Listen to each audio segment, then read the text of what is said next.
Hey, Shalom. Shalom. All praises to Yahweh, Ba'ashem, Yahushua, Ba'ashem, Kakadash. Hey, double honors to the apostles, the elders. Salutations to you, sincere, authentic teaching, in truth, and sincerity. Go ahead, bro. This is the book of Genesis, chapter 25, starting at verse 21. And Isaac entreated the Lord Yahweh for his wife, because she was barren. And the Lord Yahweh was entreated of him. Rebekah, his wife, conceived. And the reason why Rebekah was able to conceive is because of this entreatment that Isaac made. Now, we know it was set up in the spirit, but this shows you how much power the man had back in the day during the ancient times, right? So, again, she got pregnant from the entreatment of Isaac, all right? And it was set up in the spirit for it to be manifested on earth. Go ahead, bro. Verse 22. And the children struggled together within her. And the reason why they were struggling because they are each other's oppositions, okay? Period. They were actually fighting in the womb. And this same activity or these same behaviors is manifested on earth in real time, right? So Esau doesn't like Jake, and Jake doesn't like Esau. Period. Go ahead. And she said, if it be so, why am I thus? And she went to inquire of the Lord Yahweh. Right. And the Lord Yahweh said unto her. And how did she do this? Via a prophet. So she made acquisition via a prophet. Go ahead. And the Lord Yahweh said unto her, two nations are in thy womb. Right. Go ahead. And two manner of people shall be separated from thy bowels. And when you go into that term manner, it goes into like kind or sort. Meaning what? In the spirit, the Israelites are classified as the righteous, and in the spirit, the Edomites are classified as what? The wicked. Now look, I did a video not too long ago. You had this Edomite having sex with his dogs, right? So he raped two of his dogs, and so someone turned them in. But at the same time frame, this is just the nature of Esau. Get Job 30 and 1, bro. Real quick. Job 30 and 1. Go ahead, bro. Go ahead. You can find something? Oh, yeah. That's one. Go ahead. This is the word manner in the Edom. It says kind, sort, variety, fashion, method. So Esau is fashioned to be the wicked, and the Israelites are fashioned to be the righteous. Go ahead. It says manner, way, appearance. Right, and their ways are the wicked, and our ways is the righteous, or are the righteous. Go ahead.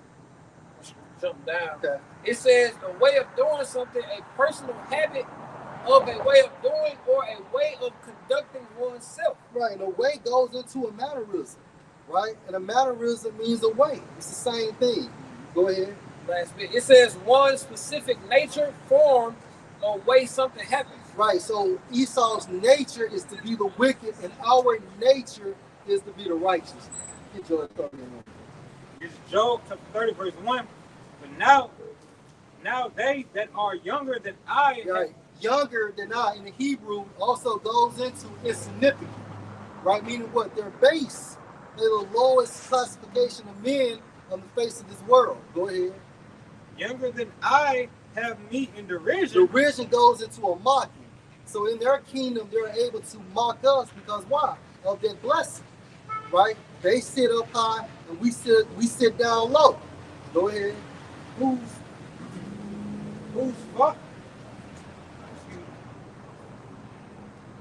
Whose father I would have disdained to have set with the dogs of my flock. Right. So what did Job know?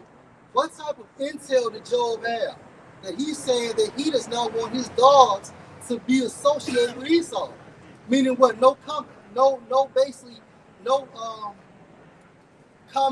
contact. He didn't want them to be contacted. Right? And if you know anything about that with Esau, first this man starts out raping dogs, and then it upgrades the people, man.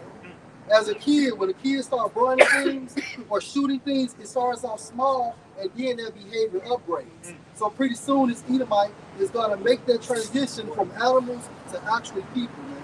They're the wicked. This is prep work, right? You want to say something? He's very vile, right? Go ahead, bro. It says, And two manner of people shall be separated from thy bowels, Right.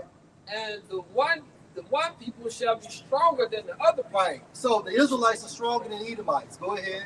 If I can make a point, Yeah. because two manner of people gonna be separated from the womb. Basically, Esau and Jacob was twins, so to speak, but they, wasn't identical twins. You know what I'm saying? They was fraternal twins, meaning they didn't share the same sac. So they were pretty much basically just relatives, so to speak, or just a brother. You know what I'm saying? That was born at the same time, but not identical because they had different. It was two sacks. You know what I'm saying? Okay. That they didn't share. You know what I mean? So basically, because identical twins gonna be either girl or boy. You know what I'm saying? But you know what I'm saying? These fraternal twins could be girl boy, boy. You know what I'm saying? With girl boy, girl. But at the end of the day, Jacob and Esau are two different characteristics, man. Two different mindsets because they are not identical twins. Right. Beautiful. All right. You have some more?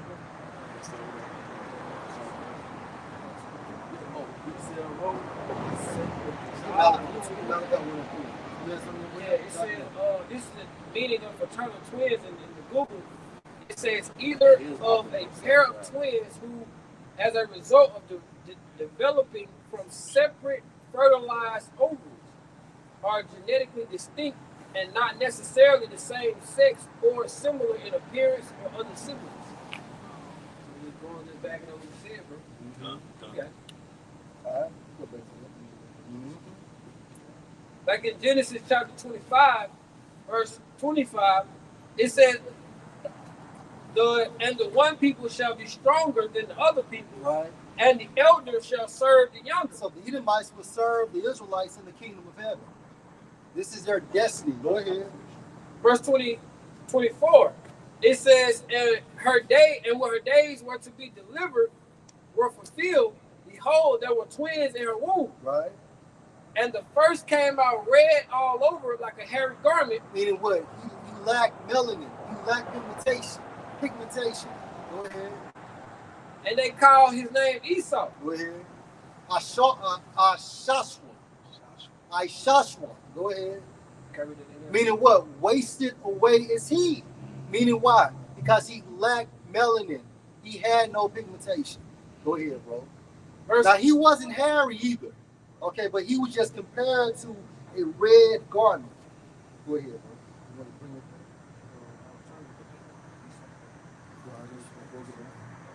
Go ahead. Verse 26, it says, and after that came his brother out, and his brother took hold of Esau's heel, Mm-hmm. and his name was called Jacob. Mm-hmm. And Isaac was 80 years old when she bare them. And then his brother took hold to his heel. So what precept comes to mind? Somebody gets 2nd Ezra 6 and 7. I'll just say what you said. Second Ezra. Yeah, somebody gets 2nd Ezra chapter 6 and verse 7. Because when Esau goes down, immediately Jacob is going to go up. Jacob rises. And also Jacob means what? A liar in wait. First and foremost, it means supplanter, but the second definition for this term also means a liar in wait. So we are awaiting the incoming of Yahweh Shah. This is Second Ezra chapter 6, verse 7. Then answered I and said, what shall be the pardon of sunder of times, or when shall be the end of the first in the beginning of it that followeth? Yeah, so we're here. We're in the end of Esau's rulership. It's over. So right now it's a concept called circling the drain.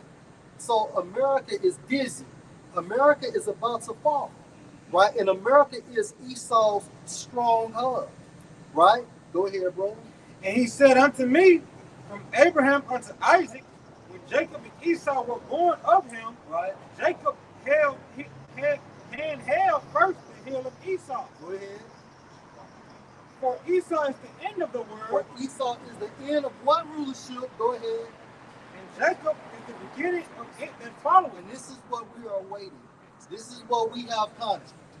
Lord will. Somebody get Revelation chapter 3 and 10. Go ahead, bro. This is the book of Romans, chapter 9, starting at verse 11. For the children being not yet born, Who are the children? There you go. Jacob and Esau. Go ahead, bro. Neither having done any good or evil, Right. that the purpose of Yahweh. So this isn't telling what manifested destiny. Right? We said what, bro? Predestination. That's all it is. Right? So everything is scripted in the spiritual realm before it actually take place on earth. And all of this was designed before the earth was even created. These characters for us, our lives were already made manifested in the spiritual realm. And it plays out on earth at a lot of times. Go ahead, bro. That's why we all pertain to this truth or what's going on with the Lord's movie, man. Because any movie script writer, before that movie hit the big screen, he writes the script in his home or wherever he did. So it's already documented or put on paper. Then it's put out there for the actors to bring it to the big screen, man. And this is what we're doing now through the spirit of probably how Shimi Al-Shai. We're prophesying the things that have been wrote in the script, and it's playing out as we see it today. That's right. I got good questions. Go ahead, bro. This is Ephesians 1:4. According as he have chosen us in him before the foundation of the world. Before the foundations of the world, the elect was chosen. The elect was what? Cherry picked for Yahweh Shai, whoever they may be. Go ahead, bro. That one grape of the cluster. Go ahead. That we should be holy and without blame before him in love. Right, and we do this why? Right now, indeed. Right? So we practice the law, statutes, and the commandments to the best of our abilities. Right? And most importantly is we have to have faith. Because faith works simultaneously with our deeds through this grace period. Go ahead, bro. Having predestined us unto the adoption of children by Yahweh Shai HaMashiach to himself. And another term for adoption means chosen. Right? If you go to an adoption agency, two parents are choosing a boy or girl till their liking. So we're chosen, Lord will, to be the elect, Lord will. Go ahead, bro. If I can add, Yeah. when you go into the in Rome, you know, when you have the adoption in Rome, when you adopt someone, they made that person legally entitled to your inheritance. That's why Apostle Paul was using the terminology about adoption. You know, because you go into the history, you know, Julius Caesar adopted Augustus. That's why Augustus was heir to Julius Caesar's estate. You know, when Julius Caesar died.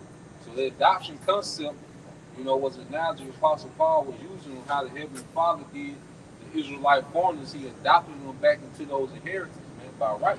You know, and it says, having predestined us into the adoption of children by Yahweh Shai, Yahweh Shai to himself, according to the good pleasure of his will. According to the good pleasure of his will. Hey, Josh, what Jay-Z said back in the day, you was who you was before you got here. You was who you was before you got here. Go ahead, Back in Romans 9, verse 11, for the children being not yet born, neither having done any good or evil, that the purpose of Yahweh according to election might stand, not of works, but of him that calleth. It is said unto her, the elder shall serve the younger. Esau will serve the younger in the kingdom of heaven. And again, the younger are the Israelites, starting with the elect, but beginning with the 144,000. Go ahead. Verse 13, as it is written, Jacob have I loved, but Esau have I hated. Okay, so the Most High loves Jacob. Okay, and Esau he hates. And there's nothing anyone can do about that. Go ahead, bro. Verse 14, what shall we say then? Is there unrighteousness with Yahweh? Yahweh forbid. So, because it's his will, right? Check out that tag say high level. What's the highest number of people according to Yahweh? The Israelites. And particularly the elect. That's right. Particularly the elect. If you go into what? Galatians 6 and 16, the Israel of the Most High. That's how you have, if I may say these words, you have, you remember that we are 99%, that little outrun they had back in 2012. Then they had like the local bankers actually looking down at them protesting, right? Remember those protests in 2012? And everybody was screaming, we are the 99%, right? But it was actual bankers looking at them protests. Well, within those bankers, there's an elite of the bankers, the 13 banking family. That's right. So within within the high level nation, within the chosen nation, there's an elite amongst the chosen nation. That's right, bro. There's a chosen amongst the chosen. That's right. It's levels, man. And although we're a part of the chosen, that's amongst that chosen people. Now, who's to say even if the presidents have even met these people? Right. This is so how level these people are. If I may say this one more thing, right? Just to give context, the average Jake, the average archetype of a Jake, right, is basically a hood nigga. That's the average, like low level, right? But that archetype is honored worldwide. The average Jake, the way he dressed, the way he acted, it took drill rap and ran with it. It took Nike and Jordan. He even took Nike and Jordan and ran with it. How much more are they gonna envy the archetype of Yahushua? Because the elect, we're like a byproduct of Yahushua. So how much is Jake gonna be glorified and honored and imitated when he's in a righteous spirit, man? Low level Jake is honored in this world. Hey, I show speed. Yeah. Me and Shaquan has this conversation all the time. I haven't seen this much pandemonium since Michael Jackson. Yeah. Man, this nigga He goes, global. huh? He's global. Am I tripping? This nigga's bigger than Chris Brown. I don't even think he's bigger than Michael Jordan. I've never seen no shit like that, bro. This nigga can go throughout the United States and sell out, and then he goes overseas and sell out. What was he doing before podcasting, you know? Man, I don't know. Huh? He started just doing street streaming. Trash dumb shit, like nigga stuff himself in the balloon. Yeah, He just random dumb shit. But that's a low level Jake. a low level Jake. No, that's it. Not being disrespectful. He's just a low level, like he just does backflips and he's charismatic. Yeah, he go to these other countries like doing his Africa tour. He got these presidents honoring him. Yeah. You know, they have him sitting in seat and stuff like that. But you know what too? And that's another way America utilizes what you call it, that Babylonian wine. They use like the rap musicians and also niggas like Speed to push that agenda as well. Because I'm like, I show speed and just regular, everyday Jakes coming from the hood. The world envies Jake in prison. Like, these are prison Jakes. The inner cities in America are prisons for the northern and southern kingdom. Let me tell you what Kevin Hart said about Castanet. He said that they have to have a $10 million budget to reach millions of people. These guys, meaning these podcasters, have $1,000 equipment and they're reaching millions of people. Yeah. This is the level these podcasters are on. And these are just Jakes that came out of their mama's womb in the south side of some city. In their basement. In their basement. But they got their spirit, That's man. right. Those are princes, man. And Esau uses Jake to push their agenda, right? Because I show Speed, he does like a lot of homosexual shit. You know? Hey, get Ecclesiastes 13 and 3. No. You have something? I got two definitions of three definitions. Go ahead. The first one, it says the doctrine that the Most High has sovereignly chosen individuals for salvation and eternal life before creation, based on His purpose and grace, not human works, often linked to His foreknowledge and foreordaining all events especially through Hamashiach. And that's humbling, and it's also merciful. Yeah. It's humbling because we didn't do anything to get us in this truth, and we didn't really do anything to keep us in the truth. Yeah. The longer you're in the truth, the longer you realize you're a puppet. Like, you're just here because the Most High wants you here. By the grace of Yahweh Bahashim Al-Shai. If you did righteous works, it's because He programmed your ass to be a righteous brother. All right, if you were wicked, He programmed your ass to be wicked. All right, so you're not that great of a brother, man. I hate to break it to you. You're not that great of a brother. But also, it's merciful because it said, before the foundation of the world, certain individuals were chosen to be the elect. So, man, if Yahweh comes, man, and I get delivered, I'm gonna cry, man. I ain't saying I'm just a wicked, horrible brother. But it's like, man, you know what I mean? He dealt with you like, bro, you gonna fucking, because you don't deserve it. You don't deserve coming to the truth. Like, why? Like, sometimes you ask, why me? You didn't even deserve to wake up. So Yahweh woke your ass up. Say it right now. The why Yahweh Bahashim Al-Shai. If your ass woke up if you're woke right now, say Yahweh, the why Yahweh Bahashim Al-Shai. Because we could have been these crazy motherfuckers out here, man. We in Jackson, Mississippi. Even niggas feel sorry for us. The rest of the cursed world, the rest of the curses feel sorry for us. Y'all from Jackson, shit, damn, my bad, man. Go ahead, brother. Oh, this is Ecclesiastes chapter 10, verse 31. He that is honored in poverty, how much more in riches? Jake, you honored as a prisoner. Jake is honored as a prisoner. Michael Jordan, LeBron James. Yeah, if you came from the inner cities of America, America in general, and I need to cut your spirit, bro. Yeah. If you came from America, you're a fucking prisoner. Yeah. The way Jake dressed, the way Jake act, nigga, you are a prisoner. The cities are prisons for the 12 tribes of Israel. You're an impoverished inmate. All right? So, but guess what? Even in your prison sentence, you're honored. This how a nigga like finesse 2 times, he beating his chest, freestyling in prison, and niggas be watching that nigga. Yeah. That nigga was honored in prison. And then he got finessed 2 times. Think about it. Like his contract, I think, what's the name of his record label? Bob Ties. They're getting 2. Look, he has to pay them twice. Now, if you're smart, what would you do? You will leave that brand finesse, change your name, and start all over.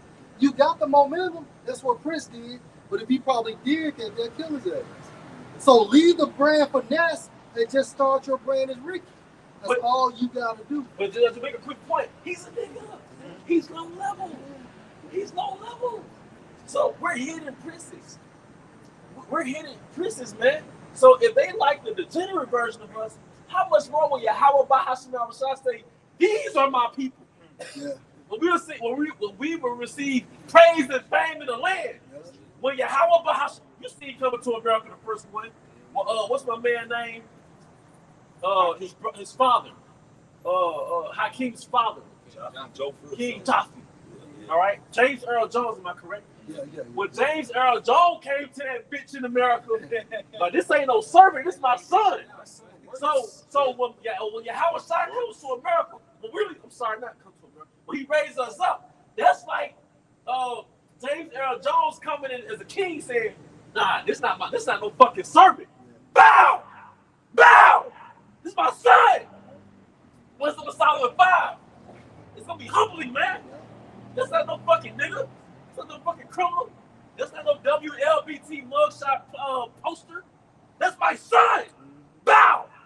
All right. So when we think about how Esau uses that potion of Babylon, his military, democracy, Christianity, of course, Westernization, and also Jake's soul, Jake's spirit, to push that shit. Come on, man. But even but no, you know what? Let the spirit speak. What have the scripture? Who's there reading? I have one. Who's there reading? Then you get yours. And he that is dishonorable in riches, how much more in poverty? Man, every other TikTok video is about small heads. Yeah. So you're dishonored now. Yeah. Nobody believes that you're a victim now. Mm-hmm. Right. You know, I was just watching that. I don't even know how to say his name. But the guy over the 1945 Germany event. The guy who led the reign, right? Hitman. Yeah, Hitman. The water, yeah, with the mustache. I was watching that documentary, like, yeah. Because you know what? You used to read about him as like, that's the bad guy. Now I watch him like, yeah, I feel this. You know, so, but guess what? I'm saying that because the worldwide victim has been exposed. And ironically, it's the worldwide victim that held 12 tribes as prisoners for the last 500 years. For the cargo transit of the global slave trade, there was small heads behind that, man. And we went from that to being actual birth certificate workers, man. Come on, man. And then they show you on your check stub how much they tax your black ass, man. Then you slaves be happy that you get a portion of your money back every year. A portion of Man. If I can add, just to go to what you're saying, bro, because Esau got the fatness of the earth, and the only reason these nations fuck with Esau because you gotta go through him to prosper.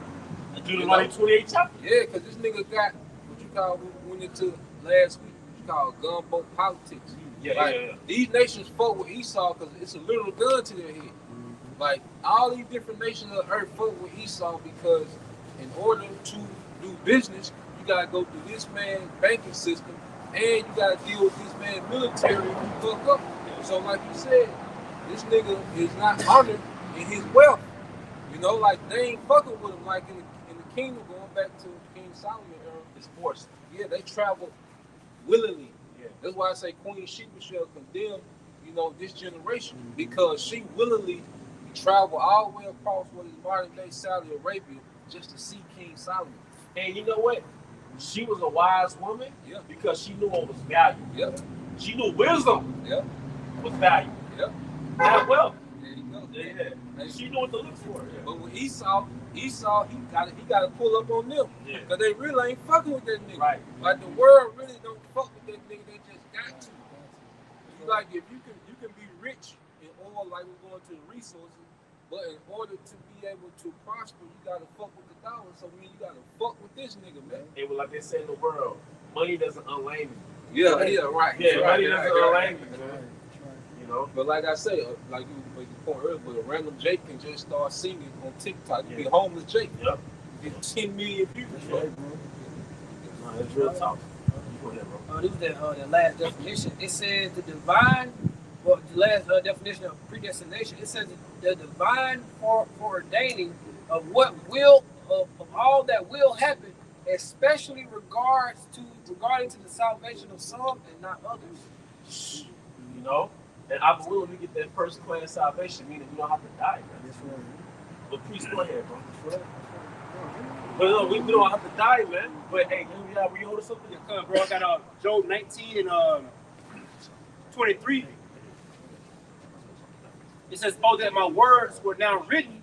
Oh, that they were printed in the book, and they were graven with an iron pen and lead in a rock forever. For I know that my Redeemer liveth, and that he shall stand at the latter day upon the earth." Yeah, you talking about, can you read that again? I believe that's Job's reincarnation verse, right? So yeah, it's a lot. Go ahead. It says, Job 19 and 23. It says, "Oh, that my words were now written. Oh, that they were printed in the book." And that's the book. That's the irony in it. You're reading his words or it's printed in the book, man. All right? Go ahead. It says that they were graven with an iron pen and laid in a rock forever. Yep. For I know that my Redeemer liveth. Who's this Redeemer? Yahushua, man. And that's twofold, man. Because we've been spiritually redeemed by the word, but I wonder if we actually get delivered by Yahushua. We overcome this damn matrix. All right, go ahead. And that he shall stand at the latter day upon the earth. Yep. And even when you think about engravement, it doesn't fade away. Yeah. You know, if something is engraved, it's there forever. That's right. You see what I'm saying? Yep. Engrave something that's got no concrete and come back 200 years later. It's gonna be there. It may be smut and all that shit all over it, but at the end of the day, when you wipe it down clean, it's there. Yep. And if you're engraved with the mark, the spiritual mark, you're the elect. That's it. That means that every generation, you're the elect. Somebody declared Wisdom of Solomon, every generation visited the holy souls. And every generation, you was basically the elect, man. It is that in that generation, it wasn't meant for you to get delivered. You know? But you, all right, go ahead, please. And this is Ezekiel 9:4. And Yahweh said unto him, "Go through the midst of the city, through the midst of Jerusalem, and set a mark on the foreheads of the men that sigh and that cry for all the abominations that be done in the midst thereof." Yep, and that's us, man. See, we're not for the matrix. We're not for the world. We're against the world, man. And we're not caught up in the carnival. We're not caught up in the club, man. We're crying like, no, this is wickedness, man. All right, this is Sodom. We know through the Spirit, man, this is Sodom and Gomorrah. How often do you run into sodomites, man? Adulterers. How often do you run into all this wicked people, man? So we have the way you know, one of the ways you know you have a righteous spirit is if you're against Babylon, man. One more for you. No, you got it, bro. This is Wisdom of Solomon 7:27. And being but one, she referring to wisdom, can do all things, and remaining in herself, she makes all things new. And in all ages, entering into holy spirits, she makes them friends of the Most High and prophets. In all ages entering into Holy Spirits. That's why you had Seth, you had Abraham, Enoch, then you had Moses. You know, she kept cycling back into those Holy Spirits, man. That's why it tells you in Jude was the 7th verse, Jude, the 7th son of Adam, I'm sorry, Enoch, the 7th son of Adam prophesied of the return of Yahushua. Can you believe that? Before the flood, Enoch prophesied of the first death, man. Before before the flood. So it's the same spirit. It's the same spirit, man. So look, man, we're at that big event. That's right. We're at the big event that I was prophesizing of during the time of Adam. That big, hey, like the elder our woman in Birmingham, man. He said, when it first rained, all right, it's the reason why the raindrops when they hit the ground, they splash like a missile. You see, the way a missile hit the ground, it can usually that impact, that bezel, that ripple. If you look at a raindrop and it hits the ground, it's like a missile. He was like, that was a foreshadowing of that second death, man. Because the thing that's about to happen, all right, it's going to be so paramount. It's going to be so mass that although the earth isn't going to get destroyed, it's basically going to recreate history. It's going to recreate existence. So after America gets destroyed, and after World War III, there's going to be economic new heaven and a new earth. Because those missiles is going to knock the earth back to a refreshing. All right, then when the smoke clears, who do you have? You have the elected angels, man. All right, in the times to come, we will be preserved, man. In Jacob's trouble, all right, the Most High will have on us covered, man. Don't worry about that. That's why we holding on now, man. If you hold on now, your insurance will cover your ass. Your spiritual insurance will cover you, man. It's the investment. It's the investment, man. This is Psalms 25:14 in the NLT. The Lord Yahweh is a friend to those who fear him. He teaches them his covenant. You know, he's a friend to those who fear him. One example is Abraham. Our forefather Abraham. Then going down to really the hopeful elect. You know, but he taught Abraham. He told him, look, I have a covenant for you. I have a promise for you. Then King Mashah, he gave him a covenant, man. He gave it to his people, man. Because the covenant was a contract. You know, like even in this world, right? If you are the descendant of a billionaire, if you are a descendant of a prominent figure, right? A well-known trillionaire, billionaire, you have an inheritance, right? But there's stipulations you have to follow to receive that inheritance. There's a name for that. You can't just turn a certain age and now you have access to your father's money that they've amassed over decades or centuries, man. Trust me. Yeah, right. But it's stipulations you got to follow. So same thing with the covenant. Yeah. Those laws are really stipulations to follow to receive that promise, man. The point they showed you that in Ghost. How when Ghost died, he had that trust fund set up for what's his name? Tariq, they had to go to school. Tariq. But Tariq had to go to school. He had to do certain things before he got the money. Right. And That's right. if he fucked up, he didn't get it. That's right. Yep. That's right. So same thing with us, man. See, everybody, they downplay Yahweh by Shai. And the Christians world downplay the laws, which the Christian Jakes don't know what the fuck they're talking about. That's why the Most High set up Drewski, man. He set up Drewski. I know y'all saw that skit. Christian now? Yeah, he was the mega church. Yeah. And he was like, hovering with the strings over the crowd. Because it's real life. Yeah. Before Jake came into the truth, Jake was going to those churches, man. That's right. And them niggas are just really good speakers. That's it. They're really good manipulative speakers. They know how to get your energy all up so you can feel good about giving them all that money. Jake's simple. Yeah, Jake's simple, man. You know? That's right. All right. This is Proverbs 9 and 10. It says, the fear of the Lord Yahweh is the beginning of wisdom and the knowledge of the holy understanding. Hey, and if I can say, that's why Jake, man, our people, 2/3 just do any and everything, man. Because they don't fear the Lord, because they really have no understanding of Yahweh outside, man. They don't understand that the Lord is a terrible power, man. The Lord will have you. That's why the scriptures go to fear not him who can destroy the body, but he who can destroy the body and soul into hell. Roughly paraphrasing, man. The Lord will have you in such a bad case, you would be a paraplegic in your right mind, but can't do shit but look around and not understand, man. But it's the Lord, man. Yeah, man. Hey, why do you have about small shot? You can wipe your own behind, man. That's right, bro. Yeah, that's right. Get up and walk around. Sometimes you'll be vexed at your circumstances. Man, you can get up and walk around, man. You know, you in your right mind. You can articulate your thoughts. You know, yeah, good health. It's a blessing. It's a blessing, man. If you can wake up and you got bodily function, breath in your lungs, you remember the name of the Most High. You know, so you instantly in prayer, you're grateful, you're thankful. That's a gift Yeah, that not many have. that's right. Done. And you better than a rich man who has millions of dollars but got kidney failure. Right. And miserable. And that exists. Yes, sir. That exists. But you have to put yourself yourself. You can hold to the consideration of how healthy and wealth. Yeah, because that's something you should fight for in Babylon. We live in such a low grade kingdom.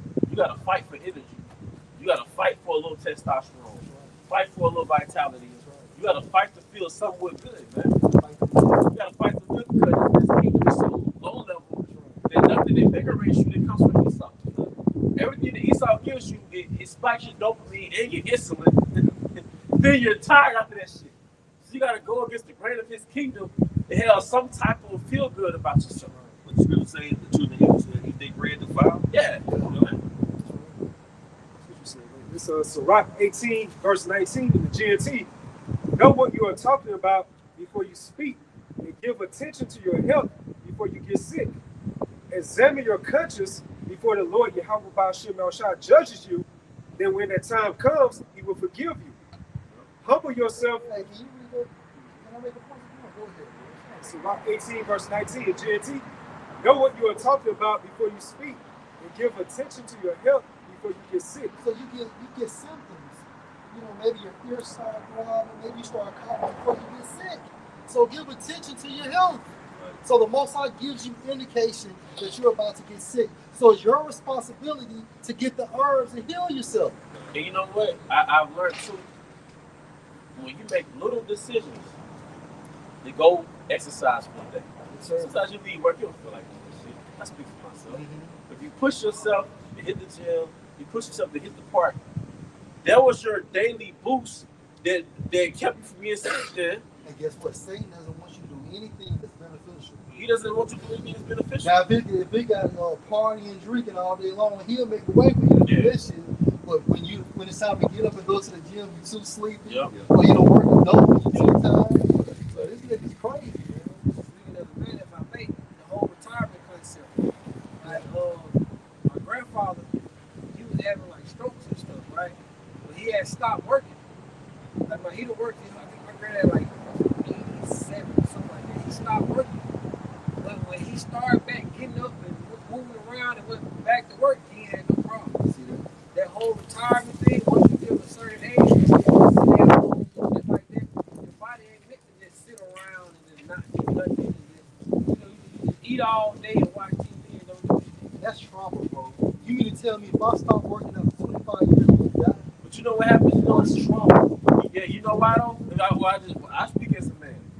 You ever had about a week off from your job, then your body start hurting? Maybe 2 weeks, then you start hurting. Like you said, now your body's at rest, then the trauma sets in. You know what I mean? It's like you're in a fight, right? You don't feel pain when you're in the fight. Yeah. But the next day when your body is So back, yeah. now you feel the pain, yeah. So it's like, Slave withdrawal. yeah. we be, yeah, slave withdrawals, man. We be in a certain momentum that you don't even realize that you're doing too much until you settle down. That's right, bro. Because Esau, as it says, be not frantic amongst thy servants. Yeah. And Esau is frantic because he has all these quotas he has to reach. And these incentives, and that manifests in him working the hell out of you. Right. Then your stress level's high, your cortisol is high, your testosterone is dropping, your adrenal fatigue. You're not naturally sexually aroused anymore because Esau is killing your vitality. He's taking your, because what did Morpheus show Neo on the movie Matrix? He said we're going to turn everybody, the Matrix is set up to turn you to a Duracell battery. You got it, bro. It says, my child, it says, know what you're talking about before you speak, and give attention to your health before you get sick. Examine your conscience before the Lord judges you. Then when that time comes, he will You're about examining yourself. You know, basically to see if you're in the faith. That's how you examine your conscience. You know, are you acting accordingly to the scriptures to the best of your ability? Are you doing what you're supposed to do? Now, that's not to say you don't have mishaps, but still, you're supposed to give that self-respect in examining yourself. And examination goes into to be rigorous with it, man. So you're supposed to be harder on yourself, so others don't have to be so hard on you. Examine yourself and you be in the faith. Yeah, You know your own self. that's right. And I think, for example, in the Greek, it goes into like scrutinize. Scrutinize yourself. It says, humble yourself before you are punished with sickness.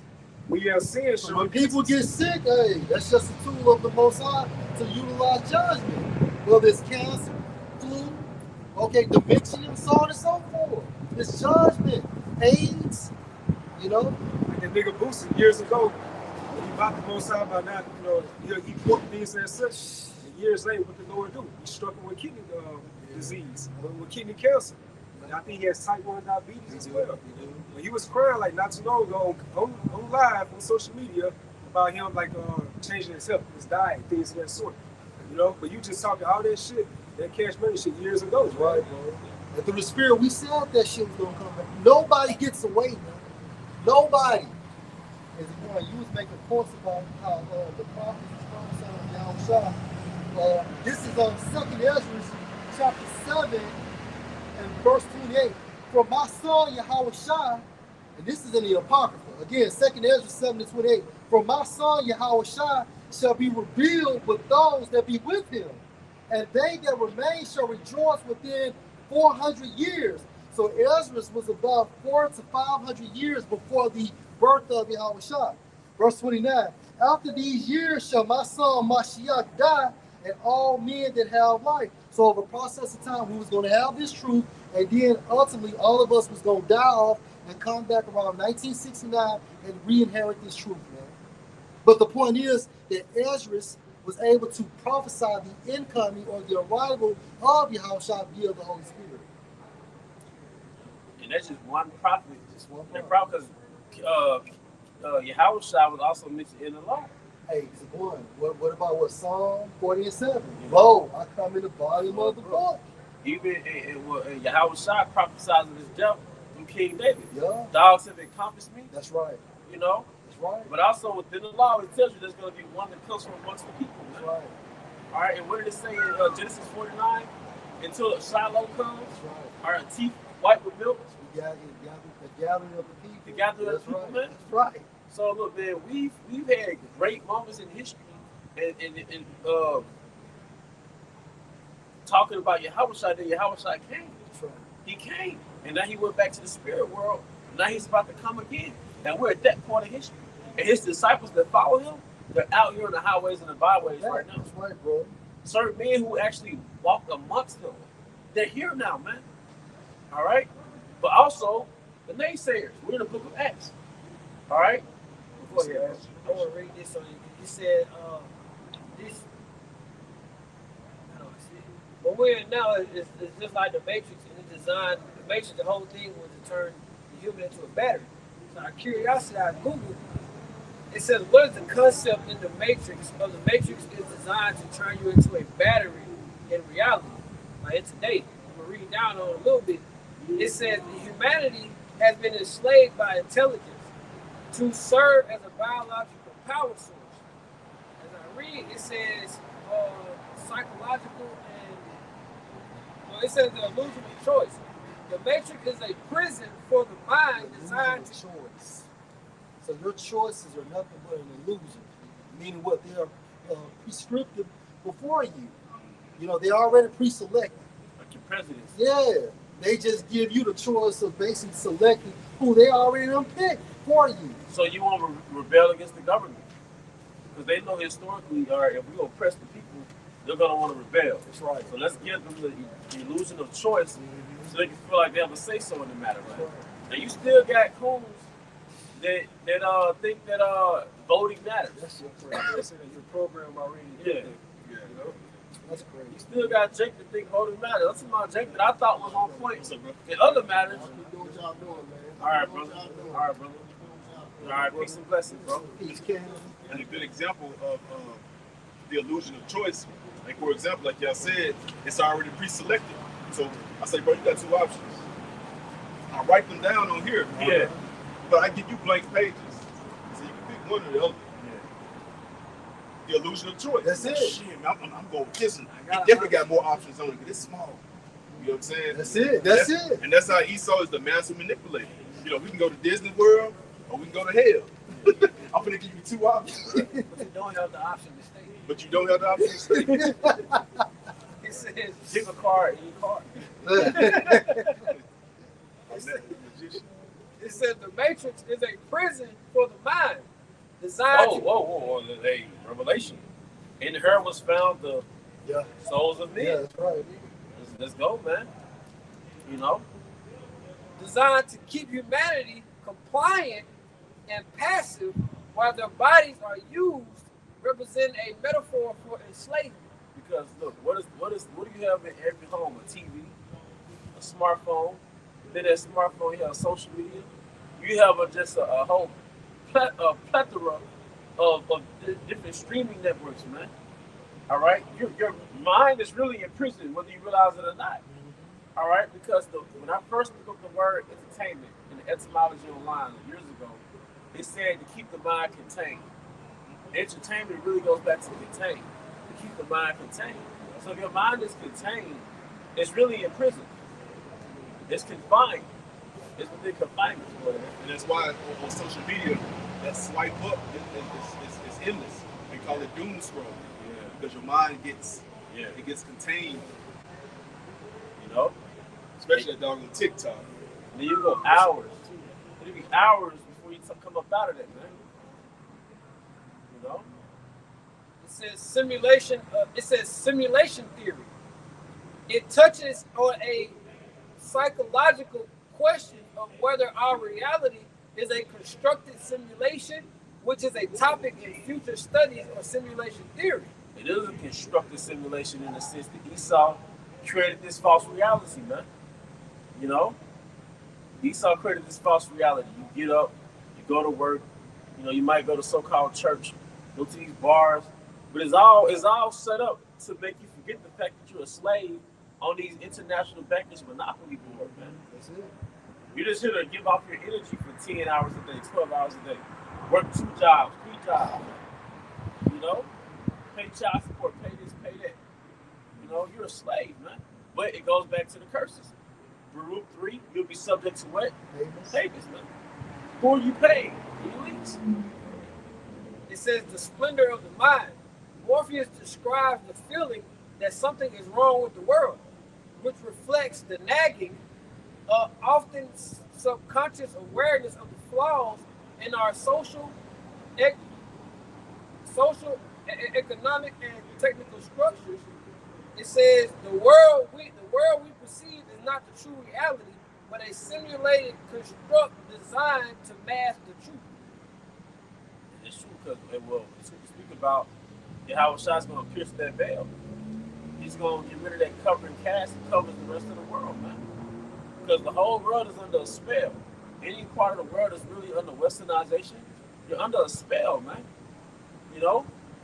All right? Yes, brother. It's Isaiah 47:8 in NLT. Listen to this, you pleasure-loving kingdom, living at ease and feeling secure.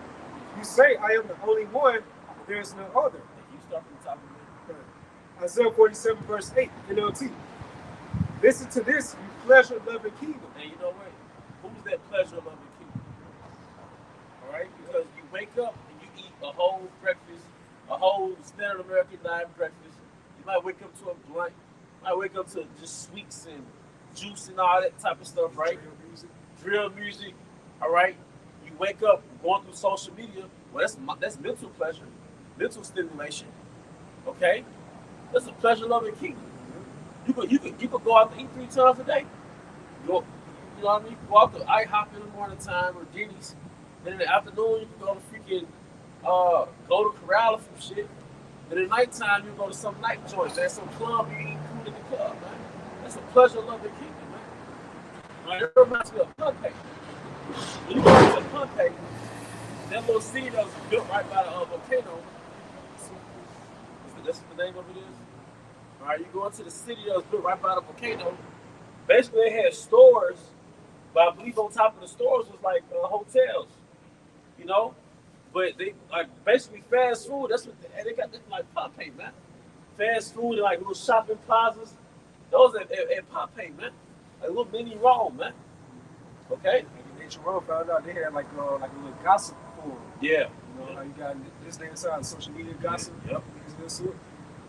So we see like the image of the beast being played out right now. It's going back to that same image, that old image of the Western Roman Empire. You know, The culture, yeah, the setting, yeah, it's just a way of life. Man. you know, the infrastructure, the money system. Yeah. So you gotta, in order to understand, in order to understand context, you gotta understand what viewpoint this is speaking from. That's right, bro. It's not speaking from a Western lens, Right. a Western perspective. It's speaking from an Eastern perspective, which is about modesty and moderation. So the prophet looked at America, all right, from an Eastern lens, and the Most High called America a pleasure-loving kingdom. Sex, food, you know, party, you know, it's a pleasure-loving kingdom. Go ahead. Jeremiah 49 goes into about a wealthy nation and dwelling without care. You know, these people are totally complacent. Yeah. They don't never take into consideration what be happening in these so-called third world countries. That same type of hell, devastation, you know, poverty, all type of bloodshed can come to the doorsteps of America. Just bombs dropping for no reason, man. We're seeing the so-called chaos going on right now in Minnesota. You know, people rioting right now in the streets. You know. So it says again, listen to this, you pleasure-loving kingdom, living at ease and feeling secure. You say, I am the only one, and there is no other. I would never be a widow or lose my children. Well, both these things will come upon you in a moment, widowhood and the loss of your children. Yes, these calamities will come upon you despite all your witchcraft and magic. For one, the military is going to die out. Your soldiers are going to die. You're going to get destroyed. See, you got to understand, man. America is a combination of all the wicked kingdoms put together. So the destruction of America is really going to represent the destruction of wicked rule, man. Esau is the embodiment of that final boss. He's the embodiment of that final wicked kingdom, man. All right?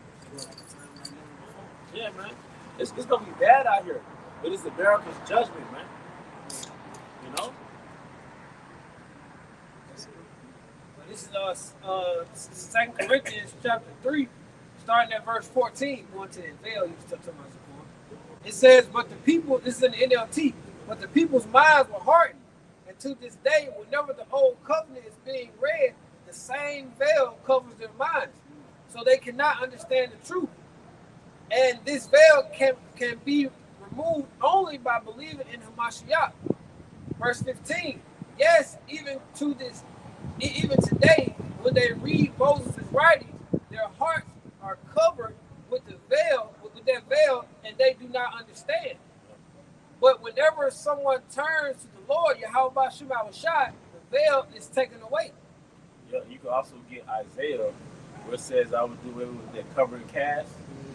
See, Esau was a great wizard, and he enchanted the whole world through his sorceries, man. Manifested his philosophies, man. With his charm, man, his Satanism, man. People think Satanism is just wearing black, dressing gothic.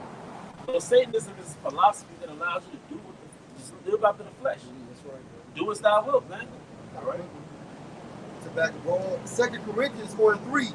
But if our gospel be hid, it is hid to them that are lost, in whom the power of this world, or the God of this world, has blinded the minds of them which believe not, lest the light of the glorious gospel of Mashiach, who is the image of the Most High, should shine unto him. So we know this whole real fight and the real scheme is for the elites, the elites of Edom, to blind the 12 tribes of who they are. We know that millions and millions of dollars were spent to keep the 12 tribes blinded from their true identity, to the point where even Israelite leaders were paid off to blind actual Israelites from their actual identity. Who got mocked for going to Los Lunas, New Mexico, and showing the name of Yahweh by Hashemel shine a stone? So who got mocked for that, man? Elder Kazak? Yeah. You and Elder Kazak? That's right. Them niggas, Nate, no. They actually went down. I don't know if they went there. No, they went somewhere else. Yeah, it was somewhere else. To the woods and carved the name and said, see? So what possessed you to do that to mock them? You niggas are set up. Well, yeah, but the elites. You niggas are set up to take the validity of this truth away, man. That's right. You're like a bait and switch, like, yeah, you're an Israelite, But then when you bring the people to you, you take their identity away from them. That's right. You know? And I heard Elder Pastor Hart say that Ephraimite those would have left because those different Israelite camps, they're racist towards Northern Kingdom. I can see that. I can see That's that. word of Elder Pastor Hart, but Yeah. they're racist towards the Northern Kingdom, man. All right. And just to back the ball up too, even when you think about that veil, the glorious light of the Most High can penetrate through that veil. Because when you look up that term veil, it goes into from a metaphorical standpoint of that which prevents a thing from being understood. And that thing is the truth. So the light of the Most High, the light of the Hamshah, give us enlightenment. That way we can see through the veil. The veil is burned off. Yep. And that veil was set up, elites used that veil to blind the world from who the true biblical Israelites are. That's why they planted themselves as Israelites. Yeah. Now, me and a couple elders in the camp, we went to a museum in Memphis. And it was a two-part museum. The first part was about Moab and their history, their sculptures and their architecture, right? Then there was another segment going to the small heads. They didn't have shit. I'm like, why don't they have any relevance of their history? You know why? Because they had no history. You had no history as being a true biblical Israelites, man. All right? You're fabricated and you're petty. That's why we call you 1948ers. All right? And at one particular time, you heard that book, Who Was Esau Edom, right? And I don't know, it was like 5 years ago, 6, 7 years ago, the book was going for $2,000. It went from being like a $30 book to a $2,000 book, man. What was Esau making an effort to hide? That's right. His identity. The true veil has been spent, it's been billions of dollars pushed. The true veil was for you not to know who an Edomite was, and you not know who you are.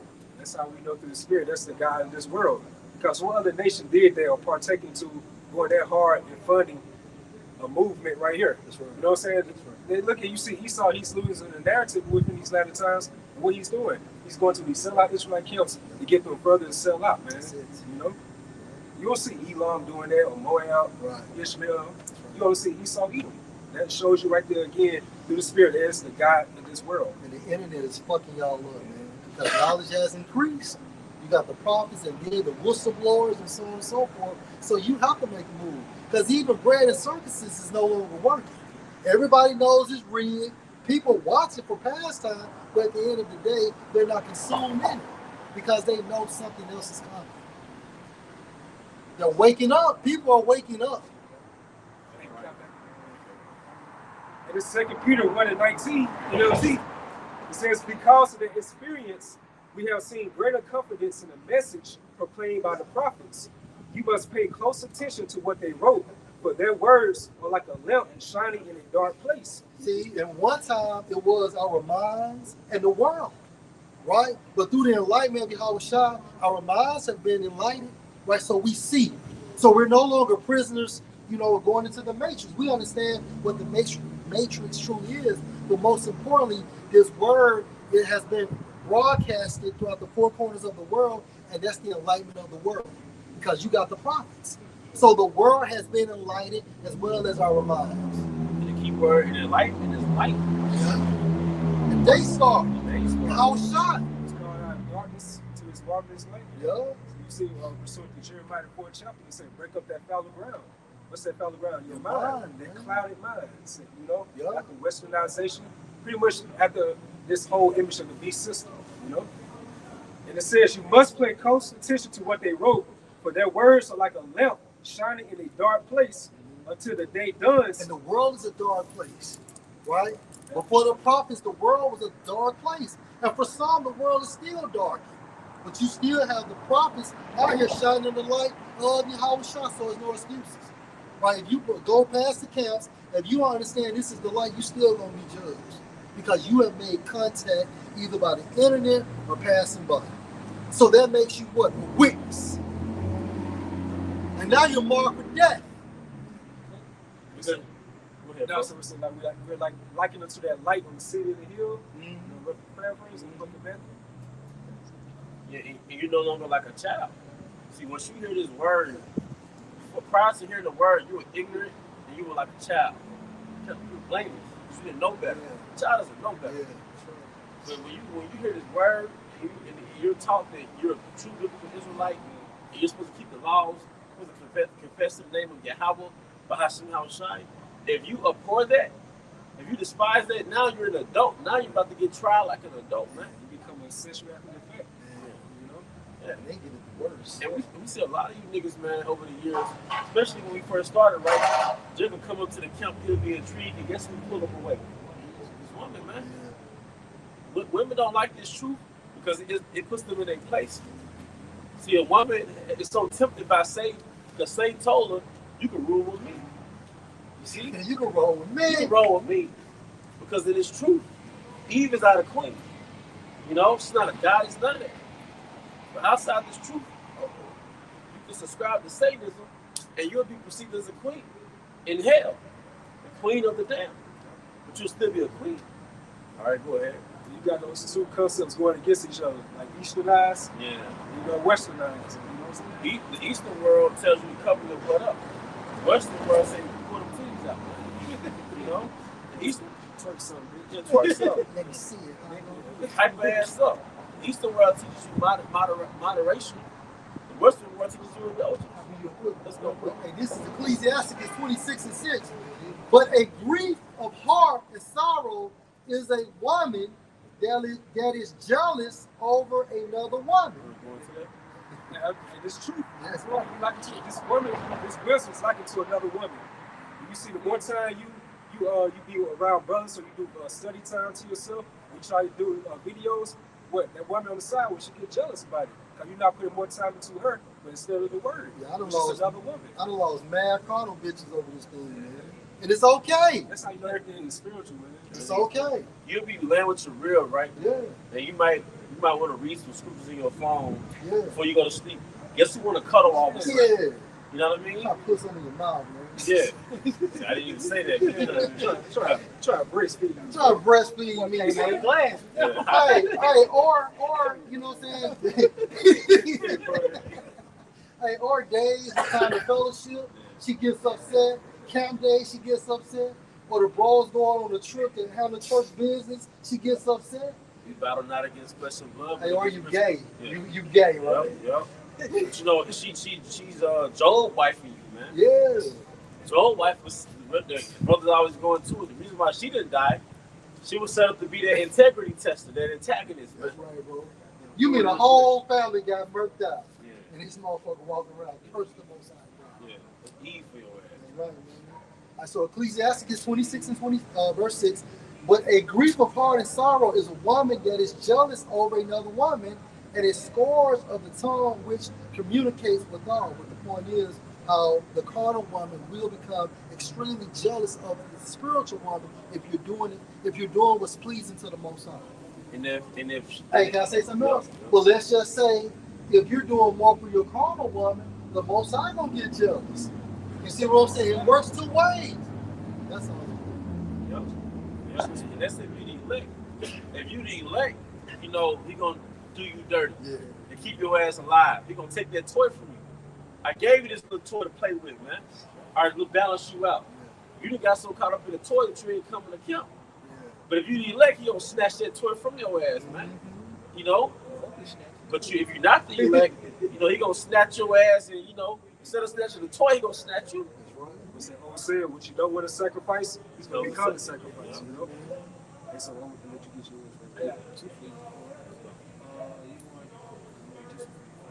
This is 1 Corinthians 13:11. It says, when I was a child, I spake as a child. I understood as a child. Though I thought as a child. But when I became a man, I put away childish things. America was a childish thing. The westernized way, Esau's way, was a childish thing. All right? Putting all our energy into carnality was a childish thing. Putting all our energy into our hairline, our degrees, our Jordans. Those are the Roman Jordans. Our women. The future. The future. That's right. Because I know it's holidays. Yeah. I look at these couples online, they have matching outfits for their Christmas holiday. And you 36 years old. With a dad by. But then you fuck around and wind up on Twisted Crime. Because what happens, hey, she don't murk him, he don't murk her. Yep. But the image of your videos on Instagram, Facebook, so on and so forth. Y'all just this perfect happy couple. And meanwhile, when the camera goes off, real life sets in. Y'all hate each other. Hey, look, man, that's fake as fuck, man. Because the scripture says, King Solomon said, one of the things that he didn't understand was the way between a man and his mate. So you're not supposed to put your personal business with your woman on social media, man. That's right. You know, and couples, they be doing all type of little skits, bedroom skits, dancing skits. Man, we not supposed to know how you and your woman get down, man. All right? Like you said, it'll be on same couples be on the homicide shows, man. I'm telling you, bro. How many I watch real the things, shows, bro? man. Man, what? But that's some look at me shit. Show and tell shit, man. Hey, read that again, brother. This is 1 Corinthians 13:11. When I was a child, I spake as a child. I understood as a child. Growing up eating junk food all damn day.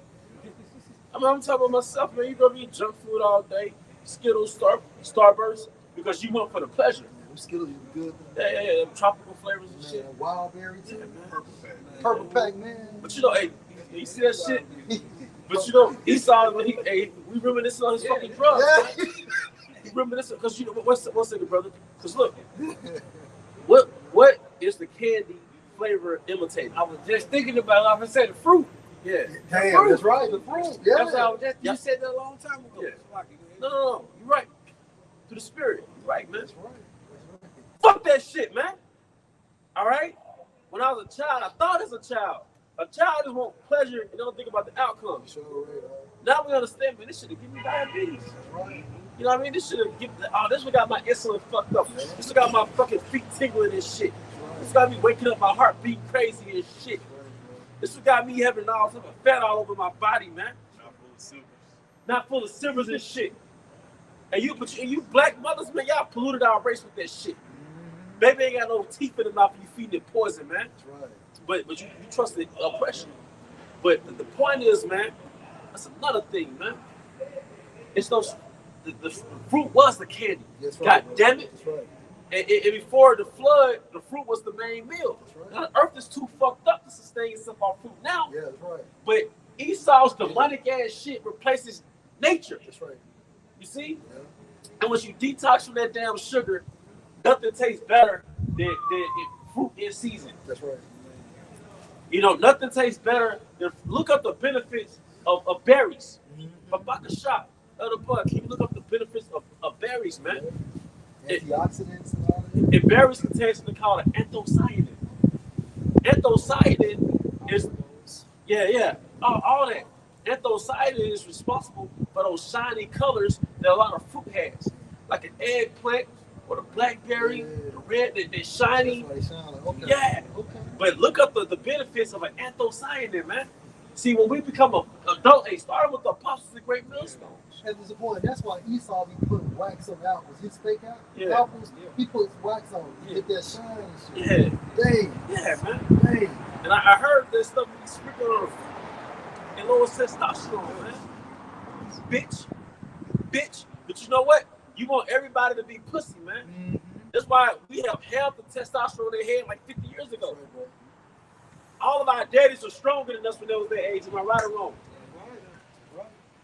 You know what I mean? You gotta work out just so you won't shape like a bitch. You gotta hit the gym so you won't look like a bitch, man, like a woman. You're losing. You know? 2 weeks away from the gym, you look like a female, man. That's right, bro. Because of this damn man, because our bodies reacting to the poison this nigga gave us, man. All right? And when you find out what's slowing your body down, you stop eating that shit, man. All right, go ahead. I got both of them for you. You want the benefits of berry or the benefits of You get berries first. This is the benefits of berries. It says berries okay. are packed. Berries are packed with antioxidants, Antioxidants. fiber, Yep. vitamins like C and K, Because and minerals. see, berries, they have fructose in it too, but the fiber keeps it from going in your bloodstream so fast. So it slows, like if you drink a fucking juice, right, you just rushing that sugar down your body, and it could overspike your insulin and shit right there, right? Well, that fiber, it slowly goes into your cells. You see? That's why even like if you're keto, it's still safe to eat berries. You see? Another child. Another fucking child. Yeah. It says in minerals, offering benefits.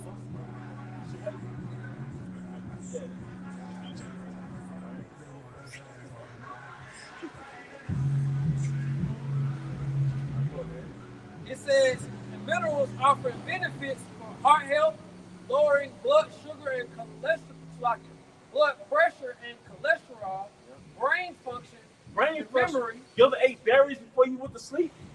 You would have the most sharpest, vivid dream. Eat some raspberries before you go to sleep, man. That's why all the berries shaped like brains. That's how Yahweh Bahashim Shai does it. I have been studying that. That's why all the berries they shape like brains for brain health. You see? You know? Yeah. It says the digestion, which is fiber. Now, can Skittles do all that shit? Minerals, polyphenols, antioxidants, which brush up those free radicals, man. All right, can Starburst do that shit? Your child has been eating fruit, man, but the demonic ass black women, man, feed the child poison. Go ahead.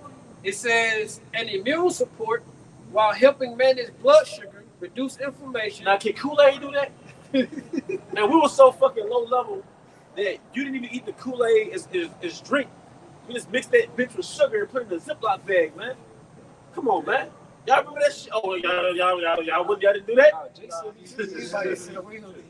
Fingers be red as hell. And we used to have the little freeze cups. Now I take the ice, they call it iceberg in Jackson. But you take the Kool-Aid, you put it in a styrofoam cup, right? And freeze it. Yeah. And you'll flip it upside down because the bottom, the sugar sinks to the bottom. Flip it up. Come on, man. Yeah, another motherfucker, that Country Town lemonade. Oh yeah, that good as shit. Man. God damn. But this nigga cook this shit up in the laboratory. This is pre-planned. What about thinking about like fruit like that unless you grew up in the country? All right, go ahead. It says reduce inflammation and potentially lower cancer risk. Their low calorie, high nutrients profile makes them great for weight management and as a healthier snack alternative, especially fresh or frozen. And this nigga put what do you call it? Pesticides over the fruit, man. All right, now you get the benefits of anthocyanins because berries contain anthocyanins. And that's a very important element. This is the benefits of anthocyanin. Yeah, anthocyanin. It says anthocyanins, the pigments giving red, blue, and purple hubs to plants, offer major benefits like powerful like purple potato, eggplant, berries, those sharp colors, red, purple, blue, black. It says offering major benefits like powerful antioxidants and anti-inflammatory effects, protecting against cell damage, aging, and chronic disease. They support heart health, lowering blood pressure, improving vessels, boost brain function, cognitive and memory, protect vision, help manage diabetes, possess anti-cancer properties, aid muscle recovery, and improve. All that shit from berries. Yeah, I was thinking about that. God. Little berries. Little berries. Yep. It says they improve gut health. Yep. So, but guess what? Esau will overly stimulate your ass with that lab food that you will walk past them berries, man. Every time. And then when you buy the berries, you're really supposed to soak them in baking soda, vinegar, to get those chemicals off of it, man. If it ain't organic, you know. So this man's a fucking devil. So you got 3 pigments. Like you said, anthocyanins. Yeah. You got little carotenoids. Yep. You get a color like yellow, red, orange. And it's good for the eyes, right? Yeah. You got the chlorophyll, which is the green. Oh, All yeah. those are key pigments that the Most High created, man. Fruits and vegetables. It's color coded. Yeah, everything color-coded. Not so for you. All This is Genesis 1:29. And the Most High said, behold, I have given you every herb bearing seed, which is on the face of all the earth, and every tree in thee, which is the fruit of a tree yielding seed. Now, in the beginning, before the flood, that was our main diet. It was our diet. Right. And after the flood, we were permitted to eat meat. That's it. Now, fast forward to European colonization, this man fucked up the soil so bad that the earth was just polluted. That's it. So a lot of the, if we try to eat the very atom type way, it won't be sustainable for most of us because there's no nutrients in the soil. Yeah. Even and the apostles get into like the wheat, right? And Dr. Bobby Price was like, the wheat that we eat, it's not the same wheat that we used to eat. Right. Because Esau messed that up. That's why if you take bread out your diet, your head is clearer, you feel lighter. You know what I mean? This man messed everything up. So it's no really righteous food. It's just the best of the worst. This is the best of the worst. But that's why I said in the beginning to the spirit, this kingdom is at a very low vibration. You know, like I said, the earth is supposed to empower you, man. All right, go ahead, brother. This is Ecclesiasticus of the book of Sirach, 36, it's like in 30, 38 and 4. It says, the Lord Yahweh Shem Shai has created medicines out of the earth. Yeah, because, hey, what does it say in Wisdom of Solomon 7? One of my go-tos, the virtues of roots. Now, everybody want to know what makes them ride harder outside of Viagra. And then what's the first thing they get into? Ginseng, Panax ginseng, red ginseng, maca roots, ashwagandha roots. The roots are powerful, man. All right? But the Wisdom of Solomon, our forefather, King Solomon went into it, the virtues of roots. And that was 3,000 years ago, man. The powers of roots, man. All right? And it's not just about your ride, man. All right? Just your health in general, man. Those roots. Yeah, but if you healthy in general, your shit won't come up either. Because sexual health is a byproduct of physical That's health. right. That's right, bro. You know? All right. He that is wise will not abhor them. He that is wise will not abhor them, man. Especially if you got your routine where you're taking it every day. Or, hey, that cardio is very important. That's right. You know, working out, maybe doing some treadmilling, anything to keep your heart pumping like that, to get that blood going all throughout your body.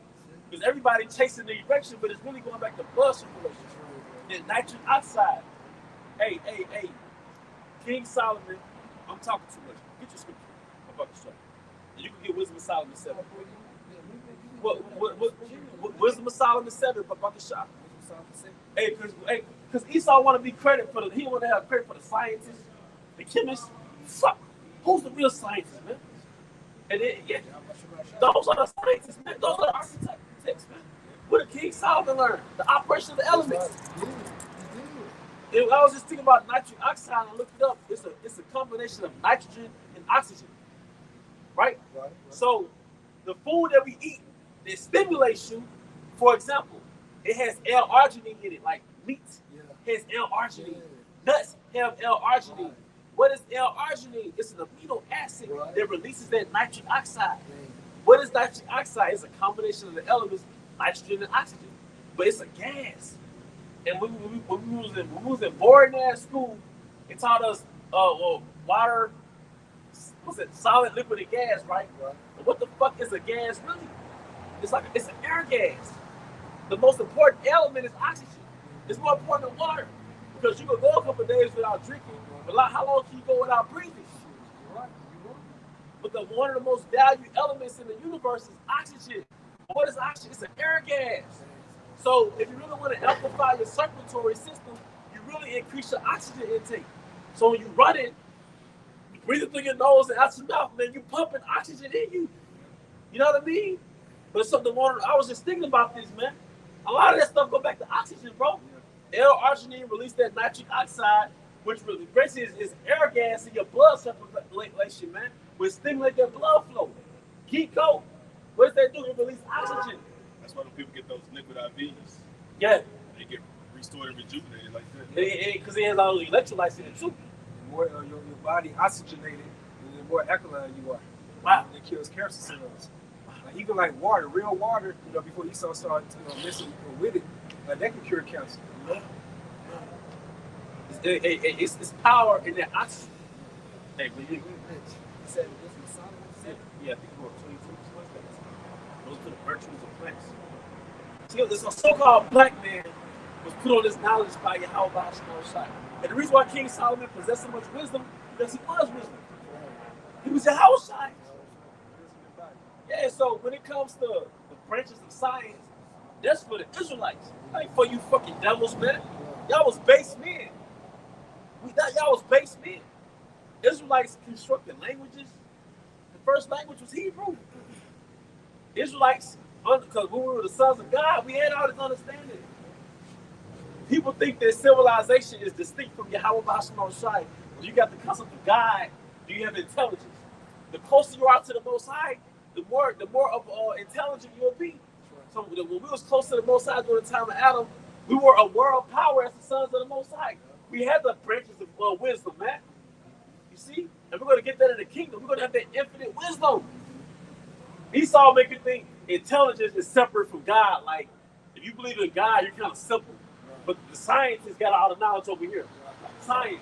No, real science is the knowledge of the Most High.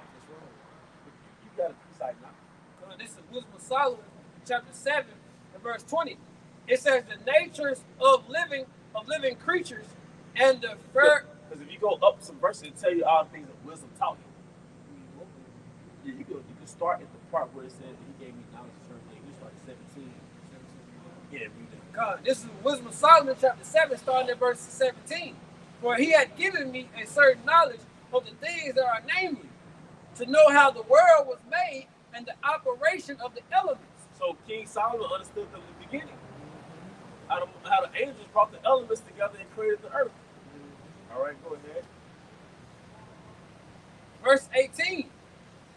The beginning and the ending and the midst of the times, the alterations. The beginning and the end. So Most High showed King Solomon the end. You know? That's why he was writing all things vain. He had to die. The alterations of the turning of the sun and the change of the seasons, the circuits of years and positions of stars. Verse 20, the natures of the living creatures and the furs of wild beasts, the violence of winds, Furies of wild beasts. Furies. It says, I'm gonna start at verse 20 again. It says the natures of living creatures and the furies of wild beasts, the violence of winds, and the reasonings of men. The diversities of plants. The diversities of plants. Botany. Before the bankers took over, everybody subscribed to botany. You restored your health through botany, which goes into the diversities of plants. The plants are not just here for beauty, man. All things have their uses, man. So once again, after Adam, you couldn't just get restored off food. So you also got restored off those plants, man. So that's why the physician was so well beloved, because he had an understanding of the diversities of plants. All right, go ahead. It says, and the virtues of roots. The virtues of roots. And certain translations, it might be Good News translation, it says, in the healing powers of roots. See? So this is what you're supposed to grow up learning, aside from the laws, statutes, and commandments. But if you understand, the laws is just a means of obedience. Obedience is the key to infinite wisdom. It's a key to superpower, man. World power, I mean. All right. Real quick, Mr. Point. This is Genesis 3:17. And unto Adam he said, because you have listened unto the voice of your wife and have eaten of the tree of which I commanded you, saying you shall not eat of it, curses are grown for your sake, and sorrow shall you eat of it all the days of your life. Because you're going to have to work for it, right? Into the land. That's right, bro. Verse 18.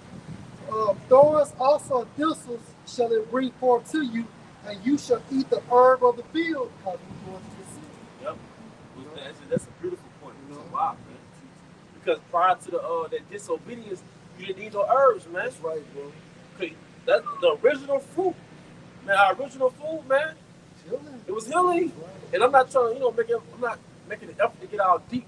But I've been thinking about Dr. Sabi, and he'll go into like the fruit. And I was just thinking, carbohydrates, all fruit, are basically carbohydrates, right? Well, I looked up carbohydrates. It's a combination of 3 different elements in the periodic table. Just bear with me. Carbs, hydrogen, and oxygen. So most fruit in the wild, they have carbohydrates. Those are energy sources. Carbs, hydrogen and oxygen. It was and that's what your body used. But now Esau polluted carbohydrates. So the carbohydrates that he made, like the bread and the pasta and all that shit, it turns into glucose when you ingest it. And then that's what throws your insulin off. Because glucose is basically sugar, bro. So in Esau's world, carbohydrates through his food, it basically causes diabetes. And the higher your insulin is, that's when you start storing your body fat. Yep. Start getting the stomach. Yep. And the Because the body stores a certain amount of energy, assuming that you're going to burn it off within that day or the next day. right. But if you don't burn it off, your body says, well, let's just store it.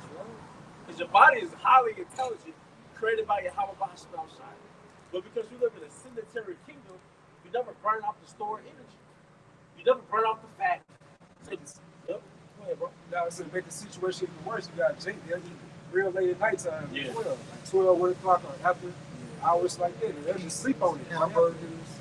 That's why the apostles always get into intermittent fasting, because in this kingdom, you want to have a good digestive window to actually burn that stuff off, man. Right.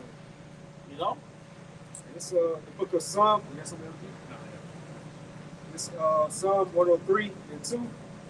It says, bless the Lord. What's the what? Bless the Lord, Yahweh Bahasham Shah, my soul, and all that is within me. Bless his holy name. Bless the Lord, Yahweh Bahasham Shah, my soul, and forget not all his benefits, who forgiveth all thy iniquities, and who healeth all thy diseases. Who healeth all thy diseases, man. Because that's mercy too. The Most High kicked us out of paradise, and now the body gets sick, but he still had remedies in nature. So even though we're under the curse of Adam, the curse of Deuteronomy 28, he still gives us a way out of the temptation. And that's why when you take the herbs, you're supposed to pray before you take it. Yep. And in the midst of it, because ultimately healing comes through that process, man. Hey, will you hold something else, bro? I had that. Before you get that, well, you can get that, but I also want you to get Sirach 38. Under the position. And this is Mark chapter 16 and verse 18, Yahushua speaking. They shall take up serpents. Well, you know what? Let me just start at verse 15. Mark 16 and 15. And he said unto them, go you into all the world and preach the gospel to every creature. He that believeth and is baptized shall be saved, but he that believes not shall be damned. And these are Israelites only. Okay, the Israelites are going to be saved, or basically the elect. And the non-Israelites will not believe this truth, although they heard this truth. Verse 17. And these signs shall follow them that believe. In my name shall they cast out devils. They shall speak with new tongues. Verse 18. And they shall take up serpents. And if they drink any deadly thing, it shall not hurt them. They shall lay hands on the sick, and they shall recover. And the reason why I brought that up, because all we do is eat and drink deadly things. So it's the will of the Most High we still alive. Because it's ultimately not the herbs. That's, Ultimately, I mean, the herbs are like a medium. But ultimately, it's Yahweh Bahasham Shai. yeah. But it's Yahweh Bahasham Shai that gave us the herbs, man. You know? And we're going to get raised up and have spiritual power. So we're going to literally tread upon serpents, man. And be ready for that. Yeah. Hey, man, when we dipped off, man, and we're in our different designated places, designated for us by Yahweh Bahasham Shai, be ready to be like, oh shit, I can fly. And it's gonna feel second nature. I speak as a man. Let me stop saying that. We were doing it before. Yeah, but I believe it's gonna feel like it's second nature, man. Right, go ahead, bro. And this is Wisdom of Solomon, 16 verse 11 to 12. For they were pricked that they should not remember thy words, and were quickly saved, that not falling into deep forgetfulness, they might be continually mindful of thy goodness.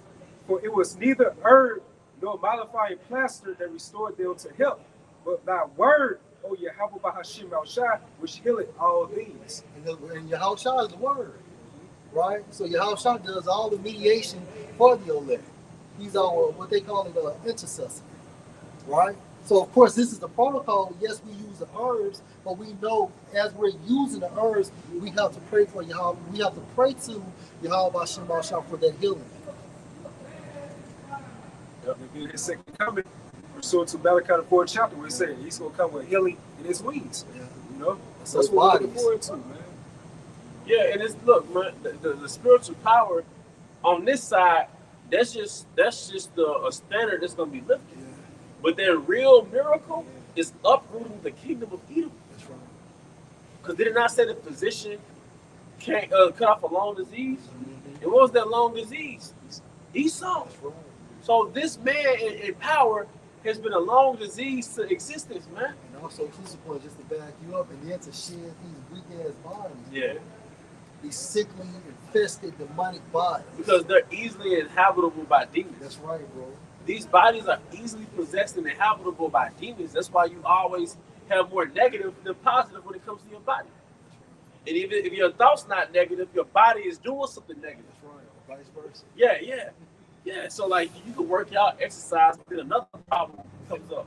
You can take the herbs bliss, then another problem comes up, man. You like, dog, god damn. I'll tell everybody about this like not too long ago. It's like the older Jake in the world. If you notice, if they in their right mind, their body weak, or they sickly. Or if they, they have a right mindset, then they, it's vice versa. Your mind is weak. Yeah, their mind is weak, man. Yep. You know, and a lot of just off the little knowledge that I've read on this, a lot of Jakes got poor blood circulation when they get older. It's like the arteries get weak because they saying dementia really comes from a lack of oxygen in your blood. It really comes from poor blood circulation. And like they said, the number one herb for dementia is ginkgo. And what does ginkgo do? It releases that oxygen in your blood. Lion's mane. So fasting. Because when you get older, apparently, your circulation gets weak. Shalom. Apparently, your circulation gets weak. You know. Wait. Sirach 38. This is the book of Sirach, or Ecclesiastes chapter 38, verse 1. Honor a physician with the honor due unto him for the usage which ye have made of him. And what does that word physician go back to? Nature? Physical, yeah, I think in the etymology.